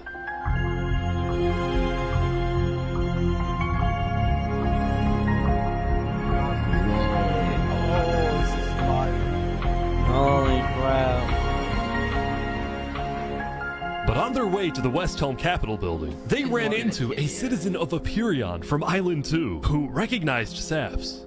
Oh. Oh, hey. Is there a problem here? Neutral ground? Neutral ground. Uh-oh. Uh-oh. Okay. Okay. We will walk by in peace. Good call. Saps and his crew then entered the capital. Can I speak to the glorious leader of Westhelm, please? Yeah, I'll go grab him. Hello. The Covenant leaders brought me. Can we have a meeting? I'm not gonna lie, Saps. You coming to me asking for a meeting after what happened last time, even if it wasn't to do with you. Listen, I just want to talk. What about what? At least explain, because I'm innocent. Saps, I'm sorry. No. Ultimately, Shpood rejected Saps' request for a meeting because Shpood didn't exactly trust him and had no real reason to help him. So instead, Saps tried another civilization, the Alcaracina Pirates. Holy crap. Although when he arrived, things felt a little off. Now, since you're here, you have to drop all your gear. Well, about that. Wherever you think is the safer option. At the end of the day, I don't want any of you guys to get killed for something that I'm being framed for, you know? But then, suddenly... Need to leave? What? Yeah. Sorry, what? Where's he going? Turntap had realized that the pirates were planning to kill Saps to collect the massive bounty on his head. So he told Saps to run. What's going on? 1 sec, you gotta go back to Covenant, like, immediately. We probably shouldn't have come out here. Now, on their way back to the Covenant, Turntap suddenly started acting suspicious himself. Are we safe? Is everything fine? What's going on? We can go back to Covenant right now. You need to tell me what's going on or I'm not coming with you. Dude, either, like, you can handle this on your own, or, like, just... Here, I'll explain to you on a sec, just come on. Listen, it's hard to trust people right now, so I'm putting a lot of faith into you. This is so suspicious. As Saps ran, he pondered his choices. Either he puts his life in the hands of Turntap, who may be wanting to kill him and collect the bounty for himself, or he runs away. Now.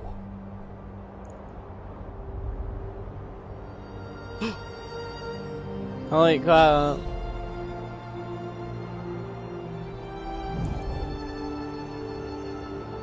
It's all alone.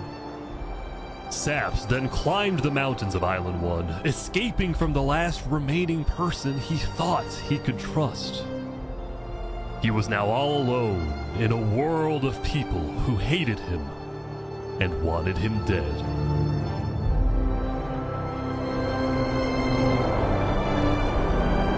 And so he ventured into the snow.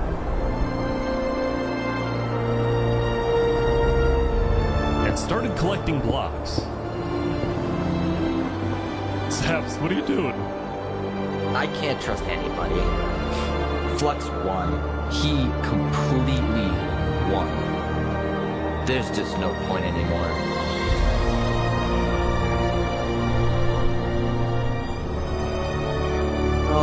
Day 7, Saps built a tower in the tundra, a monument for people to remember him by, and he planned to jump off.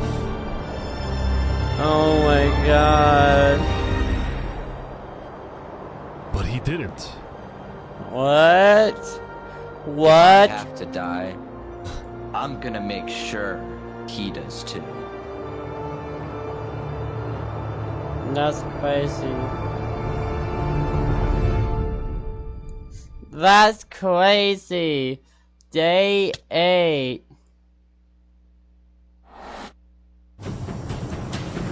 We just got Welcome, everyone. 9 and 10, two more Today, days we left. have 2 new prisoners who will fight to the death. Linnet, you are charged with the attempted murder of several innocent West Helm farmers.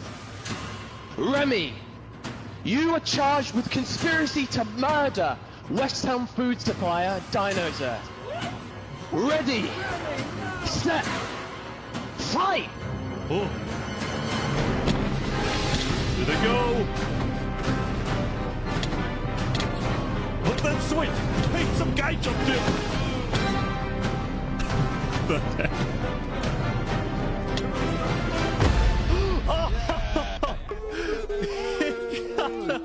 He won!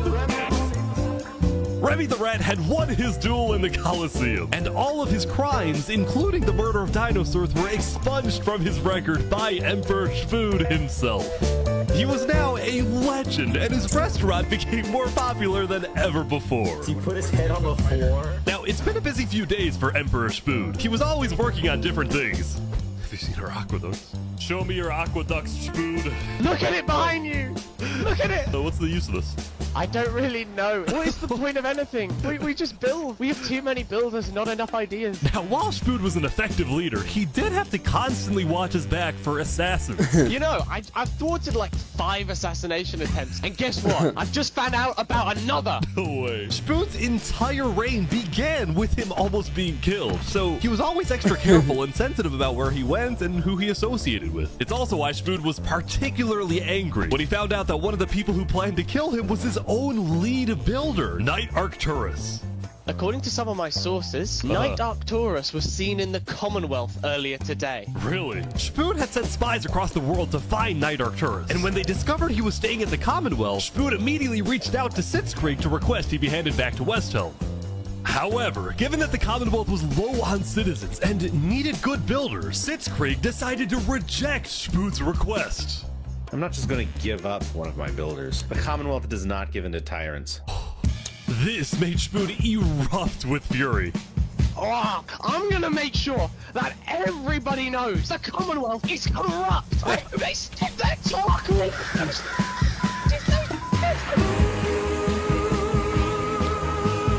And so Shfood went around telling everyone about how much he hates the Commonwealth. This whole situation became a massive drama, and it actually got to the point where the rest of Island 2 was getting annoyed with the Commonwealth. I don't get why the Commonwealth doesn't just hand him over. We don't need a war with West Helm. Unlike the Commonwealth, Cass had a big population and she didn't care about losing citizens who were troublemakers. For example, earlier, one of her citizens, Addison27, had gone to Tricolor, dug into Jophiel's grave, and had stolen Jophiel's head. Can I wear this? Hey Cass, I brought you a trophy. But instead of protecting him, Cass immediately banished Addison from the Cass Coalition and alerted Tricolor of his location, causing Addison to flee Island 2.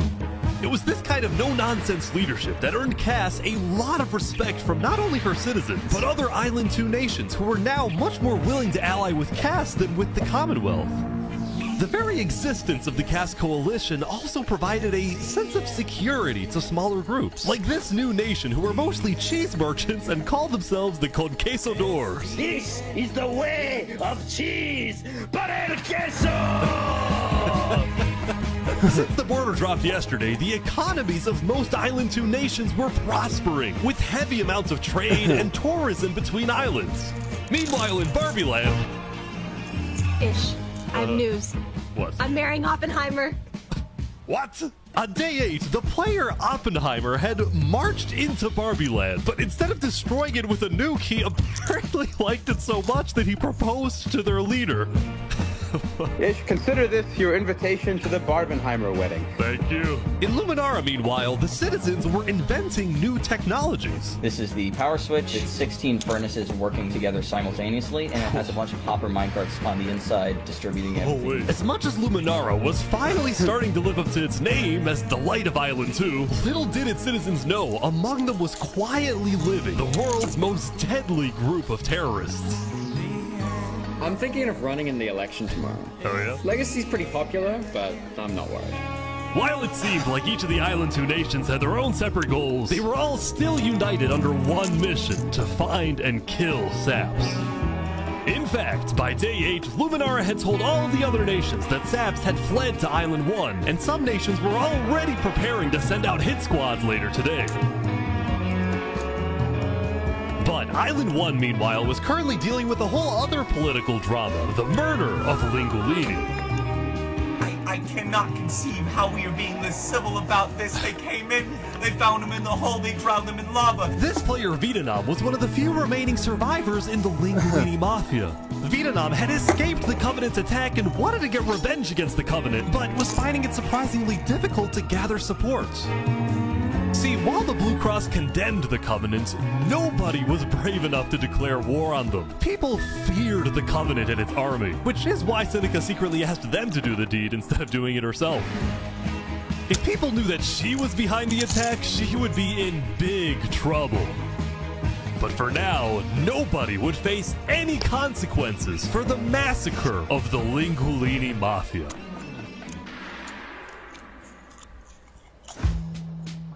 Going back to Westhelm, on day 8, Emperor Spood was really only thinking about one thing: how to get revenge against Knight Arcturus. After the Commonwealth rejected Spood's extradition request, Spood's initial reaction was to begin preparing for war. But what made him think twice was his belief that the Commonwealth was a massive nation with probably a big army. Spood also knew that declaring war could risk the entirety of Island 2 coming to the Commonwealth's defense, and maybe launching a counterattack on Westhelm. So, Spood decided to change strategies. He instead decided to try and bait the Commonwealth. See if he can make them angry enough to do something rash. Something bad enough that would allow Spood to then declare war and have everyone's support. And Spood knew exactly how to make the Commonwealth angry. He invited back to the Westhelm capital the one person he knew the Commonwealth hated the most. Can we make a deal? Oh my god. We're running out of time. Saps is back. And Turntap's here too for some reason. This is interesting. Because the Covenant had brought Saps to Westhelm yesterday, Spood had specifically asked Turntap to protect Saps and escort him to Westhelm once again. While Saps didn't fully trust Turntap, or Spood for that matter, he knew that a meeting with Spood was a massive opportunity, and it was worth the risk. Hey you can turn the sun away, paint the moon in blood. If we can do what we do best, we're nocturnal light. Saps, you are the person that, to my knowledge, murdered all those people on Island 1? Island 2, sorry. It was not me. There is a person on Island 2 that is behind all of the assassinations and the corruption. His name is Fluxion. Emperor Spood was having trouble believing Saps, but he went along with it for now. Well, it seems like we both have gripes with Island 2. Spood then proceeded to tell Saps and the Covenant about his feud with the Commonwealth, and how he needed Island 1's support in case a war breaks out. There was just one problem. The Blue Cross Alliance was as good as dead. Infernus had basically left the Alliance after the last meeting, and the Covenant had stopped responding to the Blue Cross because of the Lingolini situation. So Spood decided to take things into his own hands and individually call the big 4 nations of Island 1 for a meeting. And he wanted Saps to be there so he could tell the leaders about corruption on Island 2. Now, because of Saps' reputation, Seneca and Benji were hesitant. But as long as the meeting was in a wide open area without a roof, they decided they would go. Oh, so you turned the sun away. How could you be so cruel? Ooh, hey. You wrapped the moon in ice. That's not nice. Not nice. To begin the meeting, Spoon first had Saps tell his story. I've been put on trial and sentenced to death for a crime I did not commit. Spoon's goal with this meeting was to convince all the leaders that Island 2 was a threat to Island 1. One of my right-hand men was murdered in cold blood by someone in association with the Commonwealth. It's one of the many injustices I've heard about on Island 2, and I want justice. Then, Turntap of the Covenant made his own statement. A few days ago, Covenant was approached by Luminara to speak of a potential trade agreement. Legacy AN approached me in regards to Fluxion, the guy who Saps is claiming killed everyone, which I do believe. Whoa. Apparently, back when the Covenant traded armor trims with Flux, they had also done the same deal with Legacy. And Legacy had voiced concerns to Turntap about Flux's run for leader, including how Flux was demoted from second in command, and rumors that he's paying people diamonds to vote for him. This gave Saps and Spoon's stories a little more credibility, which was crucial for getting everyone on board with West Helm's military proposal, which was, if any nation from Island 2 attacks Island 1, then the entirety of Island 1 must strike back. If all leaders are in agreement to this, please say aye. Aye. Aye. Aye. Good. This is for us a problem. Benji was hesitant to join any military alliance because Elysium was the nation of peace, and he knew that his people were opposed to any changes that threatened their peaceful lifestyle. Council might not agree. Do you believe if Saps was at the council meeting, would he potentially have the chance to convince them after telling his story? I think he might. As long as Saps agrees, it's up to you. I mean, yeah. Saps and a few of the others then walked to Elysium on a mission to reunite Island 1. Holy crap.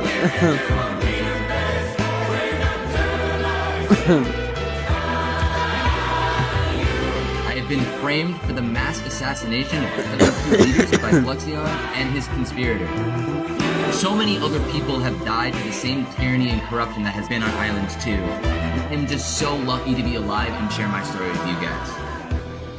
But as Saps spoke, the people of Elysium still had some doubts. Against the corruption in Island 2, which is... But who? What is that? What does that mean? That's vague. What does that Are we mean? going to corruption? Elysium wasn't convinced that potential corruption on another island was enough of a reason for Elysium to get involved. But then, suddenly... A few days ago... What the... What is this? About 15 members of the West Helm army had inexplicably walked right through Elysium. They quickly left, but it certainly didn't help the tensions. Nonetheless, the proceedings continued. They're being rushed here to pressure us. We're going to be deciding whether Elysium citizens would go to war. I think Elysium citizens need to have a say in that. Yeah, true. After even more deliberation, and after even more time passed...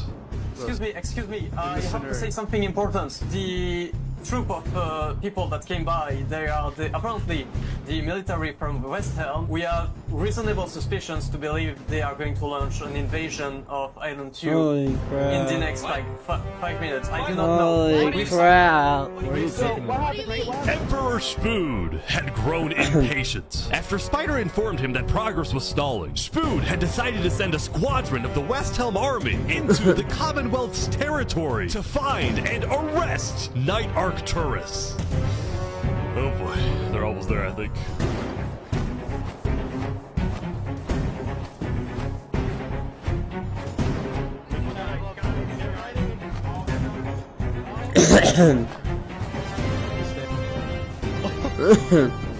Hello, Ben. We are here peacefully. We're simply looking for a man by the name of Knight_Arcturus. Alright. We don't have him. We do not know where he's at. We have not seen him, nor have we heard from him. We don't have him. Where are they going? With their first plan failing, West Helm went to plan B. Shield wall, shield wall. What the? What's happening, guys? They're forming a shield wall. They're forming a shield wall outside. Everyone leave. We're getting out of here. Yeah. Everyone bail, bail. The West Helm Squadron had successfully intimidated the Commonwealth leadership into fleeing their own nation. Westhelm then went around, searching every house, every mine, every crevice of the Commonwealth. But ultimately, Knight Arcturus was nowhere to be found. Holy crap. That's crazy. Meanwhile, at the Cast Coalition. Hey, can I run something by you real quick? Yeah. You know how everyone's trying to kill Saps because of what he did? And then during his trial, he was all like, Luminara was behind this. Luminara built the trap. The leadership in Luminara helped me build the meeting area. That includes the prosecution himself, Thomas 5200, and their ringleader, Fluxion. So, I was sailing past Saps' place a few days ago. God, this dude is digging. Or what? Oh. You see that? You see that guy? Yeah. Isn't that Flux? Yeah, kind of looks like him, yeah. What's he doing at Saps' place? And why is he gathering blocks? You gotta show Cass. What do you think? Interesting.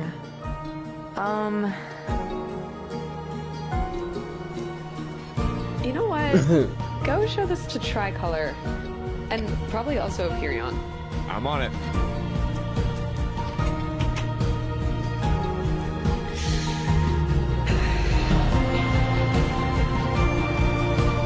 A citizen of the Cast Coalition had been reviewing his old video footage when he happened to notice Flux digging for sand, a prevalent material in Saps' roof. On its own, this wasn't the best evidence. But for some people, it did raise some questions. Holy crap. Holy crap. Day 9. The second to last day. The second to last day, chat. The second to last day. Yesterday, Saps had spent the day getting brought into meetings with the most important people on Island 1, and he didn't really know what to make of this. Holy crap. In one sense, he was incredibly lucky to finally have some support. But he also questioned how real this support is, and who 3 he hours. can really trust. See, Saps knew that the Covenant generally did not like the people of Island 2. The Covenant believed that Island 1 was the supreme island with better culture, customs, and traditions. They were also known to be ruthless, having massacred the entire It's almost Lingui 7 Mafia. p.m. It's almost 7 It's why p.m. Saps was suspicious of Turntap's offer to continue protecting him, especially after he ran away. But Saps knew he needed powerful allies as world tensions were ramping up. When Schmood invaded the Commonwealth yesterday, he got a lot of criticism, mostly from his Stealing own my little neighbors who were sister's blindsided door by at the move. 7:30. Could have dragged all my people. No, stealing my little sister's door at 7:30. Holy crap. And Cruises got done streaming for almost 2 hours. Outcome Steak Fries and uploading a new VODs today.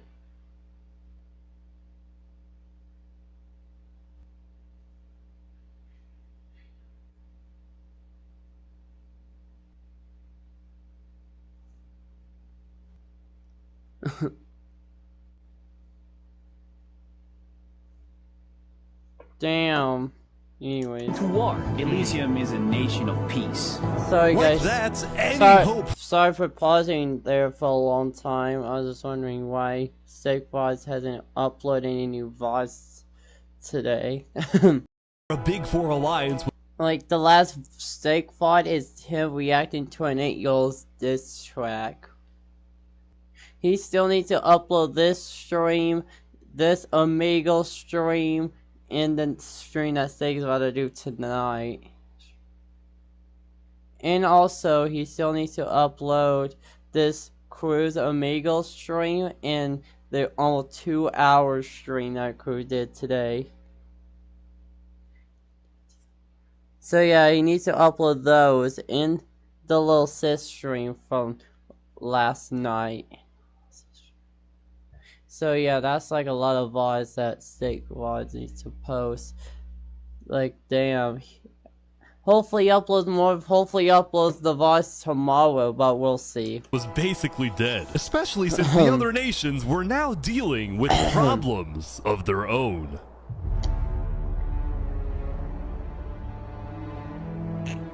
Earlier yesterday, Queen Sinica had found out that Elysium's newspaper, Daybreak Media, had somehow found out that she had directed the Covenant to kill Lingulini. Holy crap, what? This is why Sinica was so quiet yesterday during the Island 1 Snow meeting. She knew this story would be coming out, and she was trying to figure out how she would respond. And on day 9, she made her decision. To dissuade people from invading Infernus, she would show strength by doubling down and hold a joint ceremony with the Covenant, parading around Lingulini's head.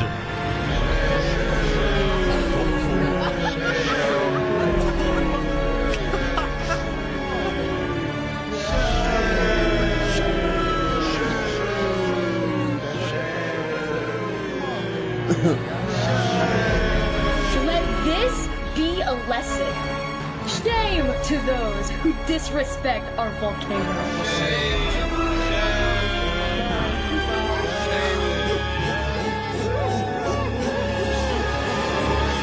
Meanwhile, on the other side of the island, the Blue Cross was hosting a meeting. Vietnam, I'm getting word that Infernus is having a ceremony to burn the head of Mario. If I can't get his head back, then it's war. I will put my hands around each and every one. The leaders and representatives then decided that Infernus needed to be punished, and they started discussing whether or not to declare war. But then, not even a minute into the discussion... If everyone is against them, then we're not going to... Benji's dead! Benji's dead! What? Benji, the leader of Elysium, had suddenly died. And before anyone could even ask about what happened, a member of Daybreak Media made a shocking revelation. We know that Benji had been one of the people who made the call to kill Lingulini. What? Apparently, Benji had admitted to Daybreak Media that he, alongside Infernus, had approved the killing of Lingulini.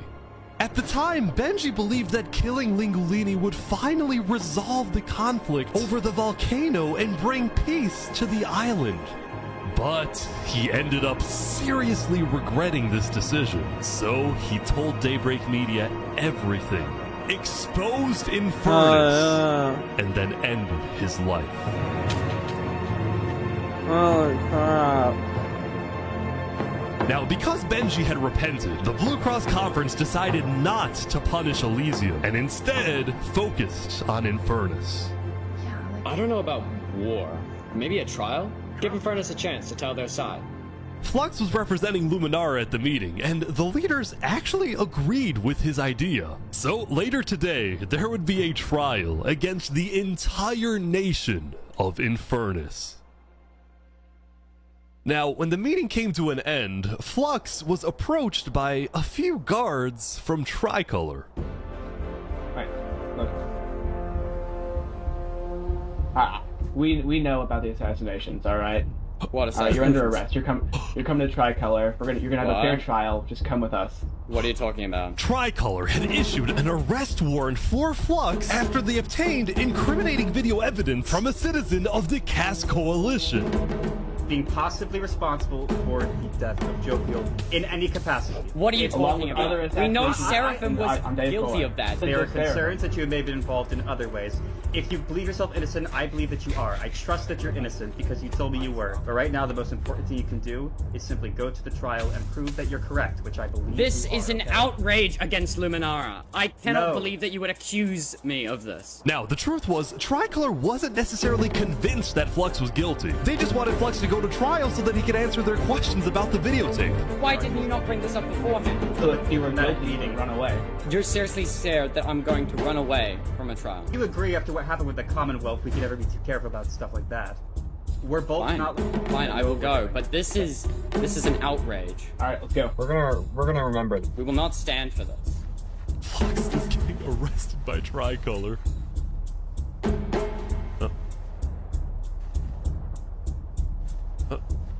He's like stopping every few seconds. We'll stop. Don't worry about it. The group then passed through Elysium and were about to sail off to Island 2 until.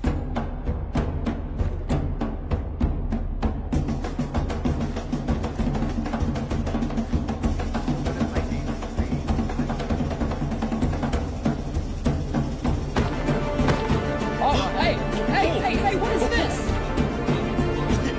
What? Wait, Flux is getting away? It turned out Flux had secretly told a member of his own crew to come and attack him so that he could run away from his arrest without looking guilty. Oh, what? That's crazy. When Flux returned to Luminara, his whole world had flipped upside down. He believed he had covered all his tracks, that he had gotten away with everything. But for now, he had to remain calm and decide on his next move. Legacy. Yeah? We've just been informed that you have ties to the Covenant, and they're working with Saps the Traitor. So the problem is, we're afraid you're a national security threat. You have two choices right now. You either drop out of the election this instant, or we can do this the hard way. Holy crap. Alright. Holy crap. By forcing Legacy to drop out of the election, Flux had automatically become the leader of Luminara. No way. If What? still wanted to arrest him, they wouldn't be able to just walk ahead and take him. They would have to invade Luminara itself.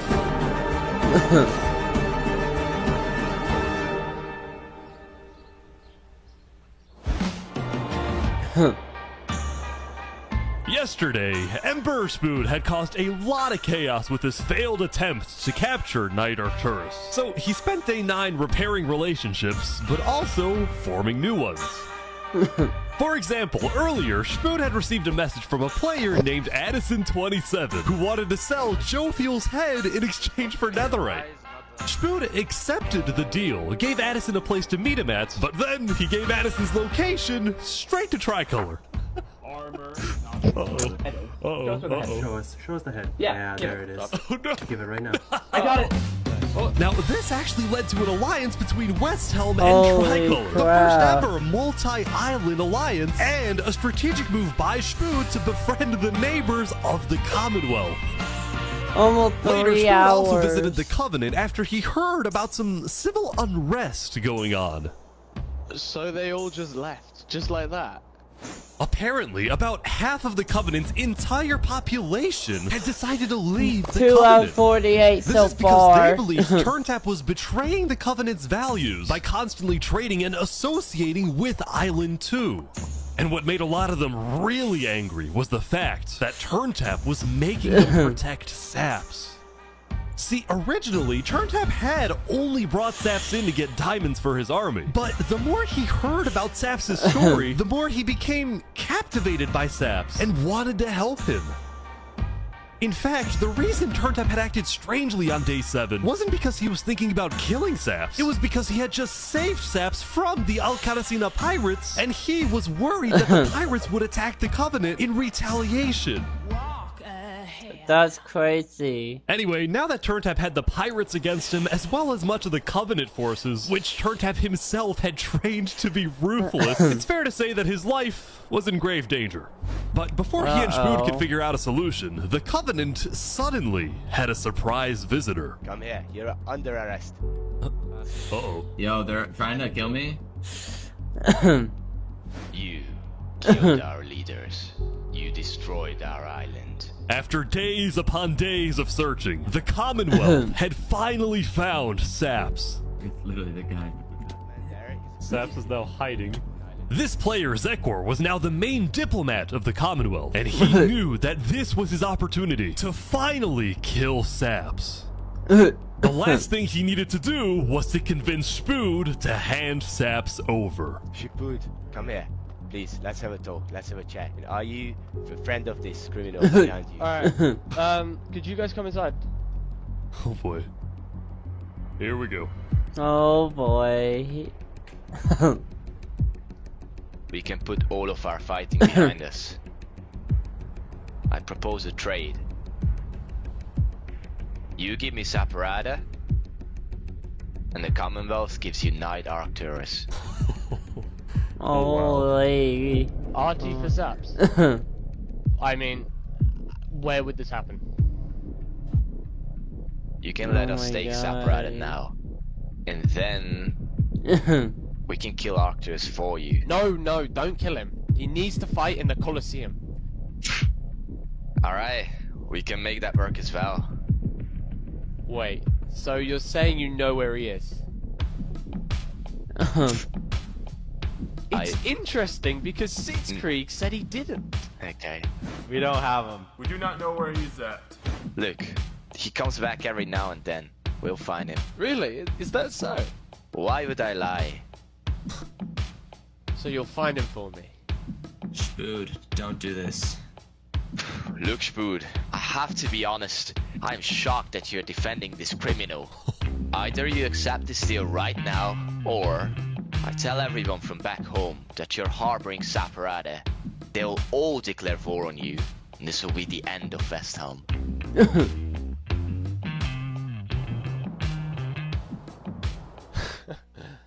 So, just to make the terms of this deal very clear, because I want to be accurate, you expect me to give up an innocent man in exchange for a terrorist? Is that really your offer? He's not innocent.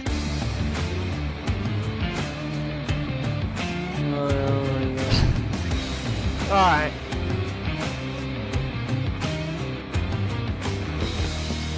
Get out.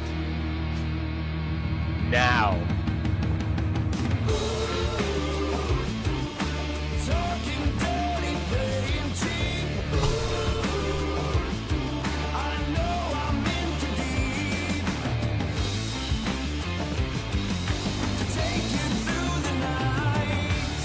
Oh my god, that's crazy.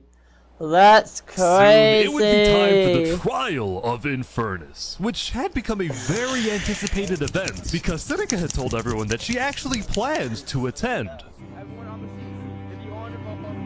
As such, Turntap would be there to help her, 3 hours. and Saps also had to go. He wanted the Covenant's protection, which would actually come in handy. But Sap's getting attacked. Oh no. Oh boy, Sap's getting attacked again. The attacker was taken out immediately by the Covenant, but this led to another problem. We need to know whether we should keep Infernus in the area. We are worried about assassinations. Not going in a building, we're having this outside.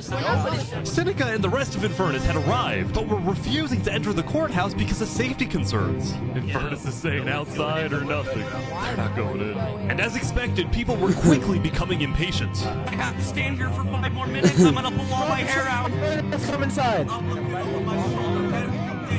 These people don't have the ability to come. The trial hadn't even begun, and things were already out of control. And then someone's setting up dripstone.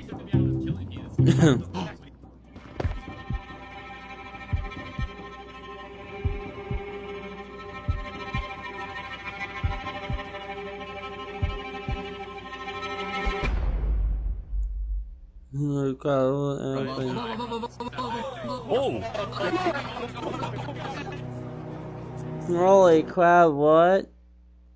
And like that, Turntap was dead, killed by 2 disgruntled former citizens of the Covenant who had come back for revenge.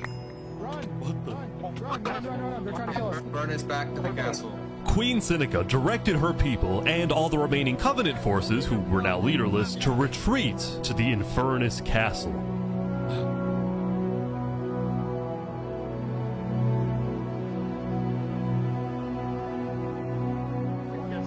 Both Infernus and the Covenant were eventually found guilty of murdering the Lingolini Mafia.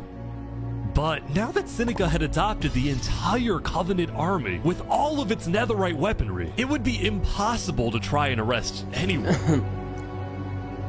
Saps, meanwhile, was abandoned at the courthouse, so he ran all the way to Westhelm to Emperor Spud, who was apparently dealing with a new political crisis.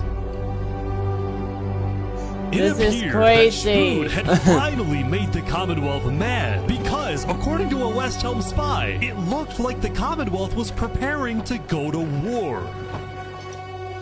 And on top of this, Spud had received a message from Sitzkrieg inviting him to the Commonwealth for a meeting. Now, of course, Spud suspected this was a trap, but his second-in-command Spider had an idea.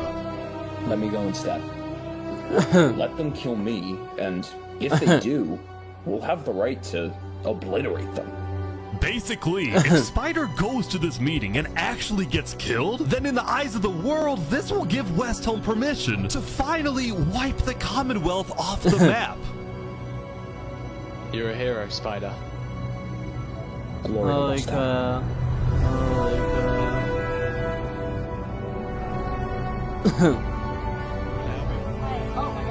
These guys are all waiting for something to happen.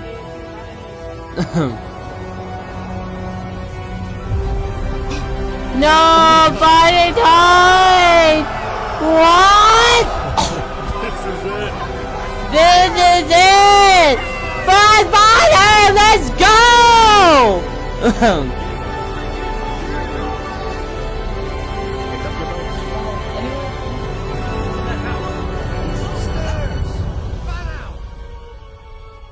Wait, what? Where is everyone? The Commonwealth had been completely abandoned. See, after Zekor's meeting with Spud, Sitzkrieg had tried to rally all of Island 2 against Westhelm, but not a single nation joined him. Throughout its days, the Commonwealth had faced chaos, infighting, global humiliation, and now Sitzkrieg was utterly defeated. So, as a final jab against Westhelm, Sitzkrieg decided to kill Spider before dissolving the Commonwealth once and for all. Sitzkrieg and his remaining citizens then decided to pack up and relocate to the one place in the world that Westhelm wouldn't be able to infiltrate.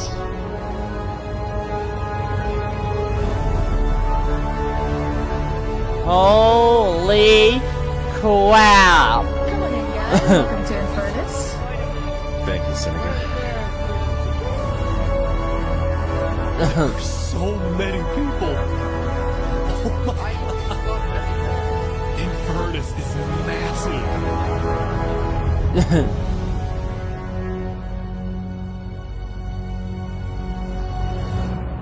Oh my God, day 10, the final day. Nope. Meanwhile, at the Caste Coalition, it was the end of another good day. The farmers had produced plentiful crops, Almost the businesses three? had made lots of sales, and there was even a birthday party. Oh wow, happy birthday! But while her people were happy, Cass knew very well that the outside world was quickly growing out of control. Day 10 is about to come out. Is about to track of all the world conflicts. Day 10 is almost But by here. Day 9, they were simply overwhelming. She watched from afar as the Commonwealth fell apart.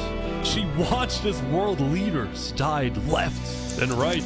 She watched Infernus avoid justice by blocking themselves off, with Netherite at their defense, as well as the volcano's sheer height. Yet despite all the turmoil, Cass spent most of the day trying to solve what was now the world's biggest mystery. Who had really murdered all the Island 2 leaders? Was it Saps? Or was it Flux? Holy wow. See, earlier at the Blue Cross meeting, Who members of the Cass knows? Coalition were Who listening knows? Covenant was propagating anti-Island 2 propaganda, which is ridiculous. Yeah, we didn't agree with that. Island 1 never had beef with you guys. It was really just a covenant. They can see that Island 1 is gearing up to invade us, then at least they'll know I tried to warn them when Island 1 comes and kills us all. But the Covenant was going to invade us, right? Honestly, probably not. I think they were just trying to scare you guys. Flux had fully believed that Island 1 was going to invade and even yelled at the other leaders for doing nothing, which made Cass think, what if that's the reason he killed them? Besides, what would be Saps' motive? There wasn't even a motive alleged during his trial, yet he was still found guilty. In fact, thinking back, the trial itself was suspicious. 3 hours! It's been officially 3 hours! Well, on day 9, one of Cass's citizens was scouting the Commonwealth and figured out why. Holy crap! Flux had bribed the judge to ensure Saps was found guilty. When Cass discovered this, she immediately called for a meeting with local leaders. It's been Flux this whole time. I'm so mad. He needs to die.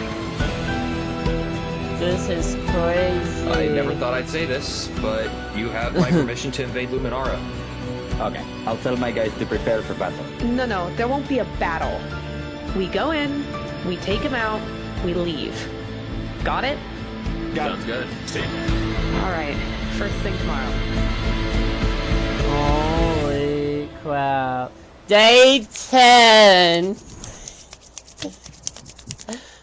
This is it!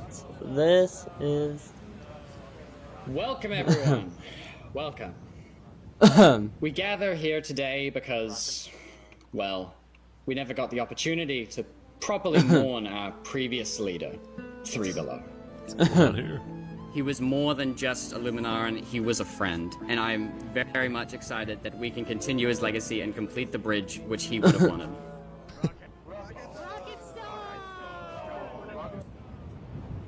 This video's crazy, chat.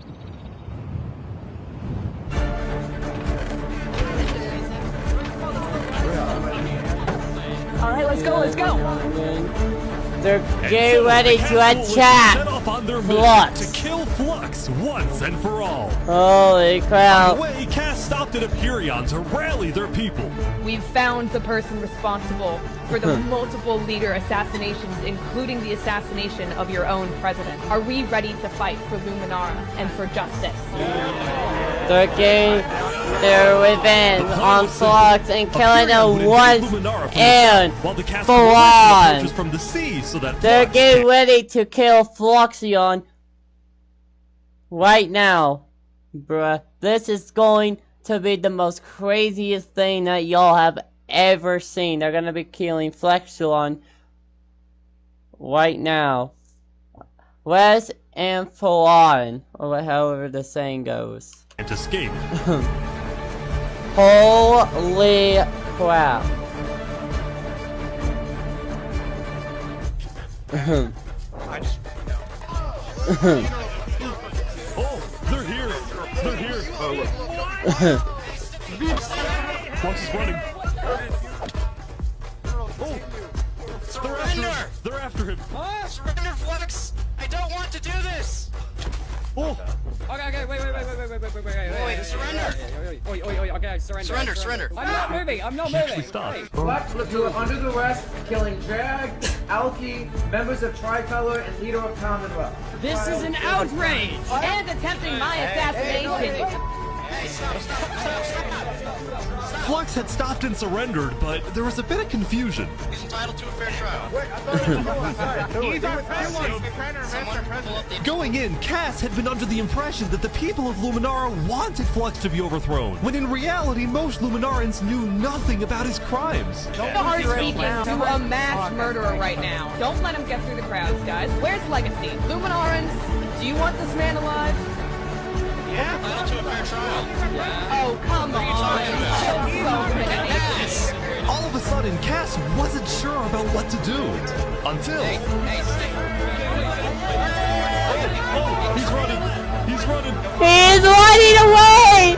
Let's run!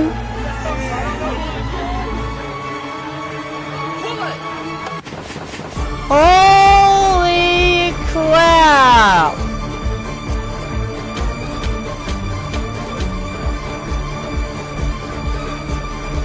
Oh my gosh! Did Vexilon die? He's actually the killer! Secret trap he had built the day before. This body He's the killer! You block up behind. That said, Flux knew there'd be a lot of people after him, so when he dug to the surface, he ran straight to the ocean and fled Island 2. Damn. Still, Cass and Aperion sent out hit squads to try and hunt Flux down, while Legacy directed the citizens of Luminara to evacuate. I gotta move all of these people over to the Concave storage queue because no one is safe in Luminara at the moment. Holy. Like that, Legacy had taken over as leader of Luminara. Cass and Aperion were down 5 citizens, and Flux had gotten away with everything once again.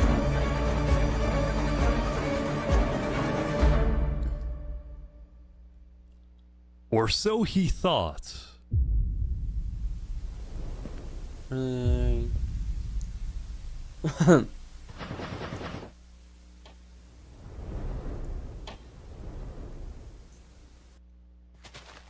am so confused on what's happening. Oh my god! Oh god!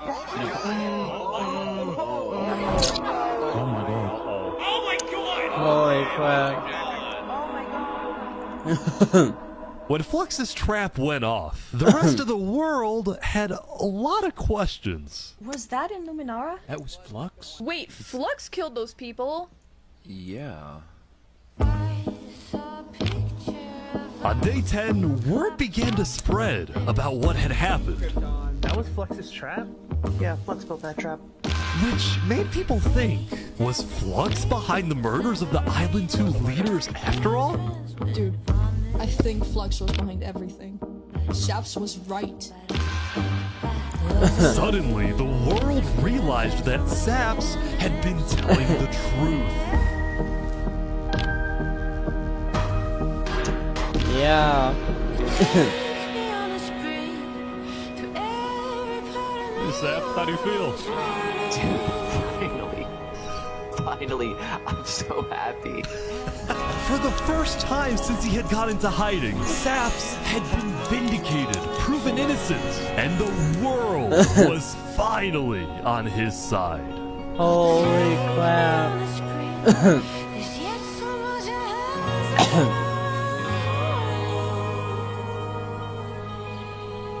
And now, instead of hunting for Saps, all of Island 2 was determined to find Flux. Bro, this is what happens when people want trials. We should have just started killing him. I don't know why anyone stopped in the first place. I would have been the bad guy if I killed him right then and there with everyone yelling, trial, trial. But the search for Flux didn't take long. Someone just saw Flux going up the volcano. Oh, you're kidding. Layer by layer, I didn't know narrowness in my childhood. Queen Sinica had offered Flux refuge at Infernus under the condition that he and his crew build deadly traps all around the volcano perimeter so that nobody can break in. But the rest of the world was unfazed. Yeah, they're gonna pay for what they did. On day 10, all of Island 2 joined the Tricolor West Helm Alliance Yeah! and declared war against Infernus. Alright, today we infiltrate the volcano for Spider and for Owo. And I just want to say, if I die today, I love you all. Glory to West Helm! Yeah! Holy crap, I'm gonna move this. I'm gonna move the whole bowl into my, into a different room. Goes in there. We'll see.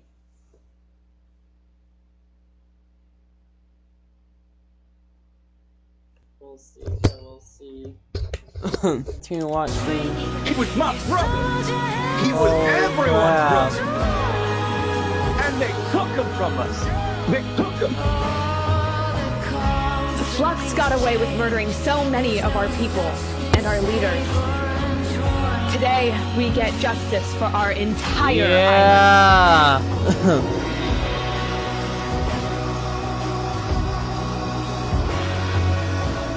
Hell yeah. I'll meet you at the Coliseum. This is it.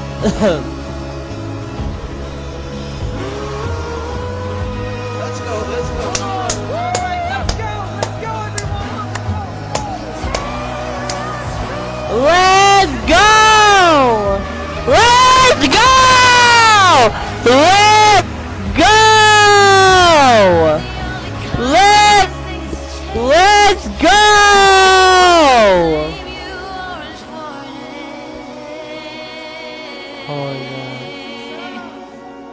A few days ago, my home was turned into a death trap behind my back. I was framed and then forced to go through a rigged trial. Guilty on all counts. Yes. A few days ago, every single person in the world wanted me dead.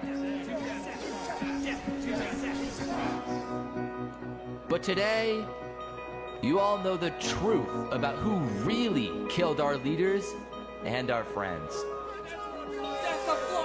Today, we walk ahead, we storm the volcano, and we get justice!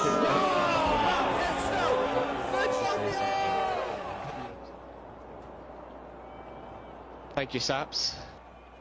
Alright everyone, listen up! There's a lot of things to watch out for. There's gonna be lava, boiling water, dripstone traps, their entire army. They have the height advantage and netherite armor, but we have numbers. So let's stick together and let's win this thing! Crazy. Come on! Yeah, let's go! Alright, here we go!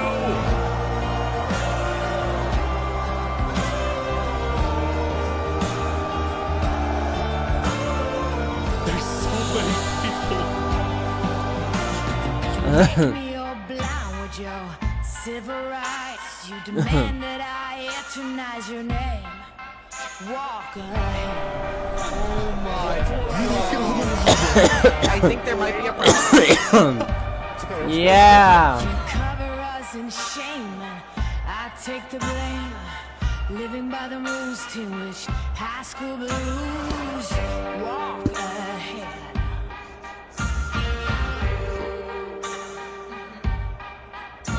Big cannons keep provoking. Blood returns thirst choking. Can anyone stand this nonsense?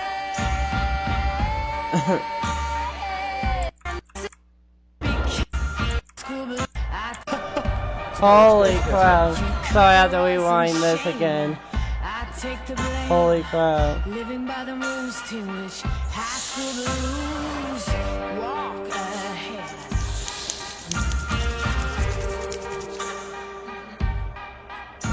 Big cannons keep provoking. Blood returns thirst choking. Can anyone stand this nonsense?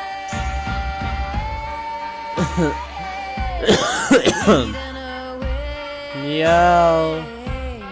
Telling us to stop and obey. To stop and obey.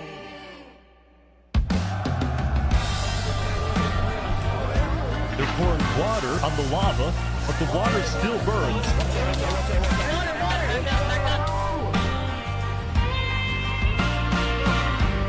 Okay, send out the covenant now, right now. Go, go, go, go, go. Oh, big fighting on the ground right now.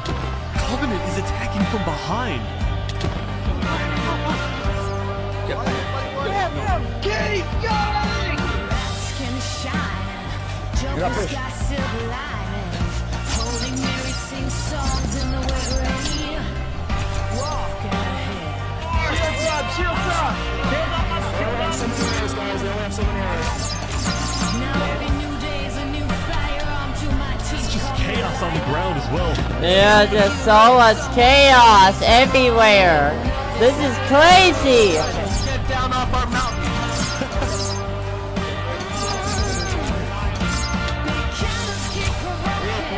They got it, they got it. Everyone retreat! Retreat!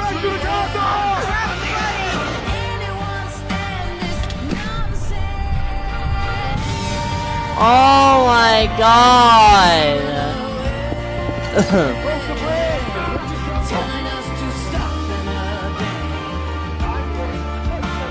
The final push, here we go.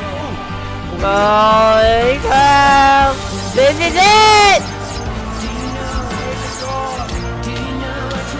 Oh my god! They're in! There goes the TNT! There they go! So many people just died! What the heck?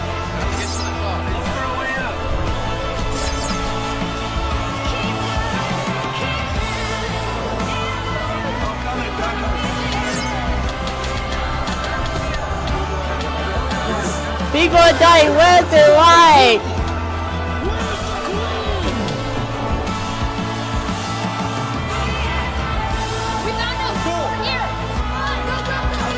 They're attacking Proxion! The guy that made all this happen!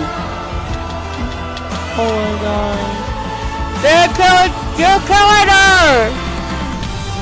There she goes! There she goes! They're attacking Proxion!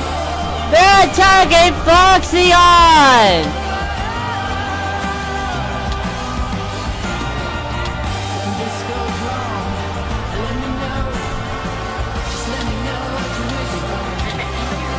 Oh my god!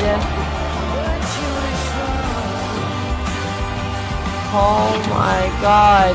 He found the love and killed himself!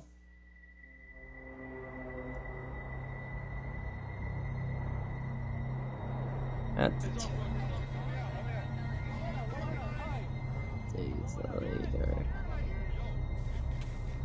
What is this epic scene? He somehow survived? He somehow survived? He somehow survived that! How? Surely not. What the hell? Surely not! What is he planning on doing? No, of course he has a tunnel. Of course. What does he have a tunnel for?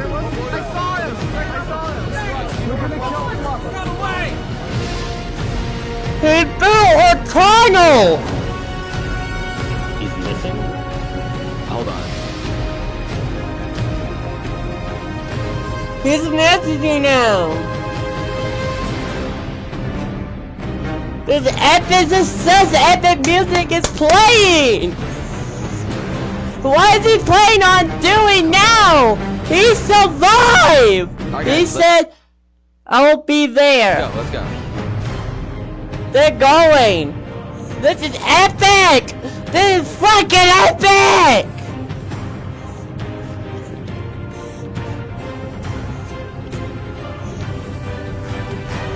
This is like an actual cinema movie right here! This is a cinema! This is cinema! No way. Oh my god! Here they are, face to face, Proxion and Saptoria. Wow, you actually showed up. Face to face. Let's make this a fair fight, okay? Proxion versus him. 1v1 battle of dying right now because of the you. greatest, craziest battle of the century is right here. Like you were supposed to. I'm sorry for everything you've had to go through. This is it. This term is everything. 3, 2, 1, go!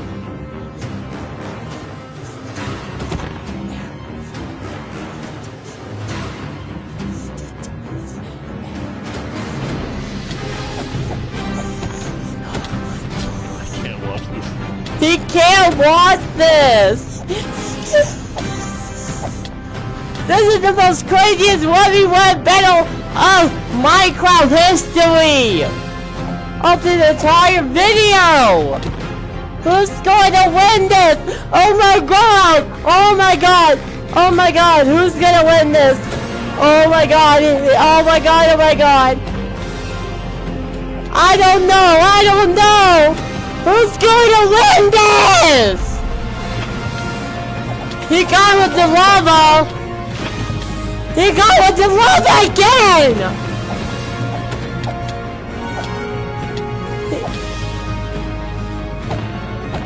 It's over! It's over for Buckshot! He's dead! He's dead! The police survived this! He's dead! He's dead! He's gone! He's gone. He's gone! Let's go! Let's freaking go! Foxian has died! Oh my god. Good job, Sam. Good job. Oh my god! Saps had killed Flux. Holy crap. And with that, What Flux's the reign fuck? of terror That's was crazy!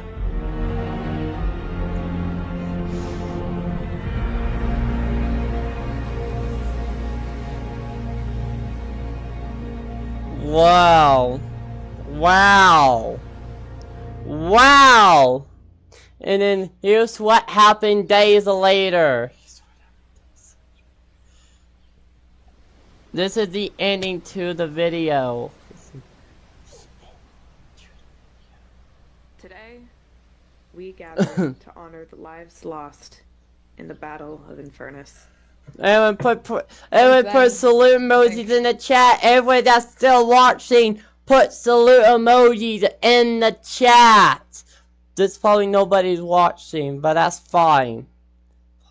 Besides for me watching it on my personal channel on my iPad, I'm probably the only one watching the stream, but that's fine. But yeah. Salute in the chat. This is how the video's going to end. This has been the most craziest Minecraft video movie I have ever watched. Shout out to Arch for making this video the most craziest Minecraft video I have ever watched. Like, this has been the most craziest video I ever seen.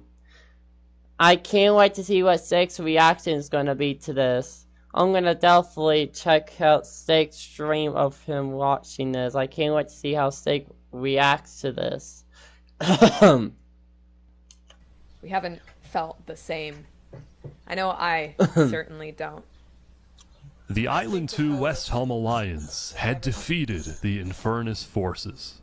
Holy But crap, winning that's had crazy. come That at a was high cost. insane. That was insane. After the war, people across the world took time to mourn their dead, reflect upon the battle, and then, eventually, decide how to move on. Holy crap. This is crazy. I can't believe that happened. I'm sorry. Now that Infernus, the Covenant, and the Commonwealth were off the map, there were talks of creating a new world government. But ultimately, it never really materialized, and all the remaining nations just agreed to do their own thing and have peace. Yeah. Wow. Island 1 had taken the brunt of the war. Crops trampled, the big tree scorched, the volcano ravaged. As a result, people across Island 1 struggled after the war. But I'm dead. Some of them joined cults, while others moved to Island 2 in search of a better life. All these fruit flies, bro. Elysium was fine, though. Instead of going to war on day 10, the Nation of Peace had decided to hold a peace festival. And on their shore was something new. A bridge stemming all the way from Luminara. Wow, holy.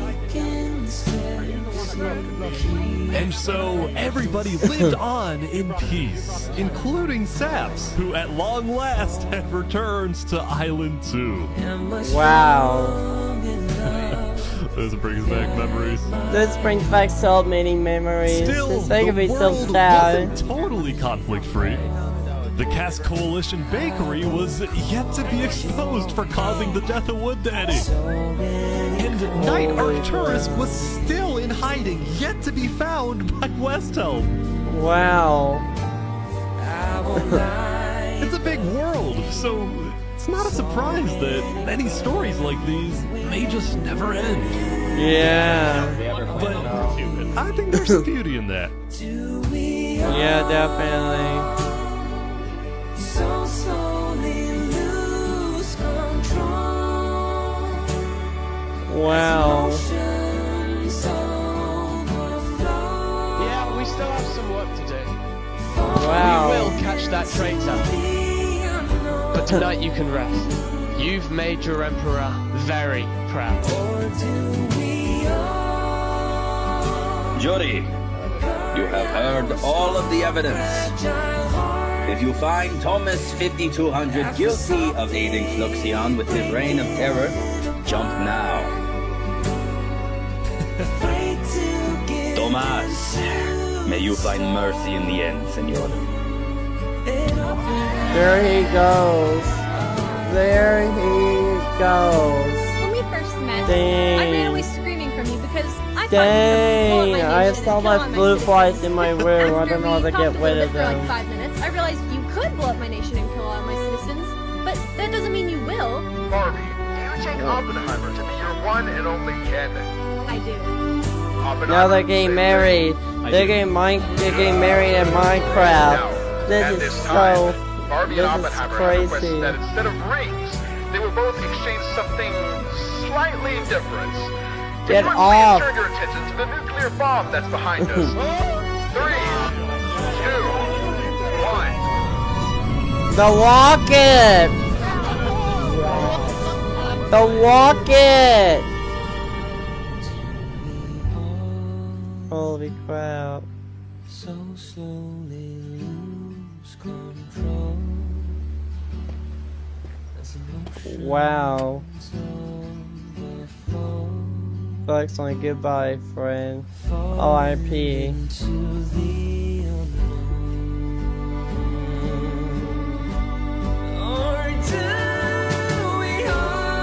The end!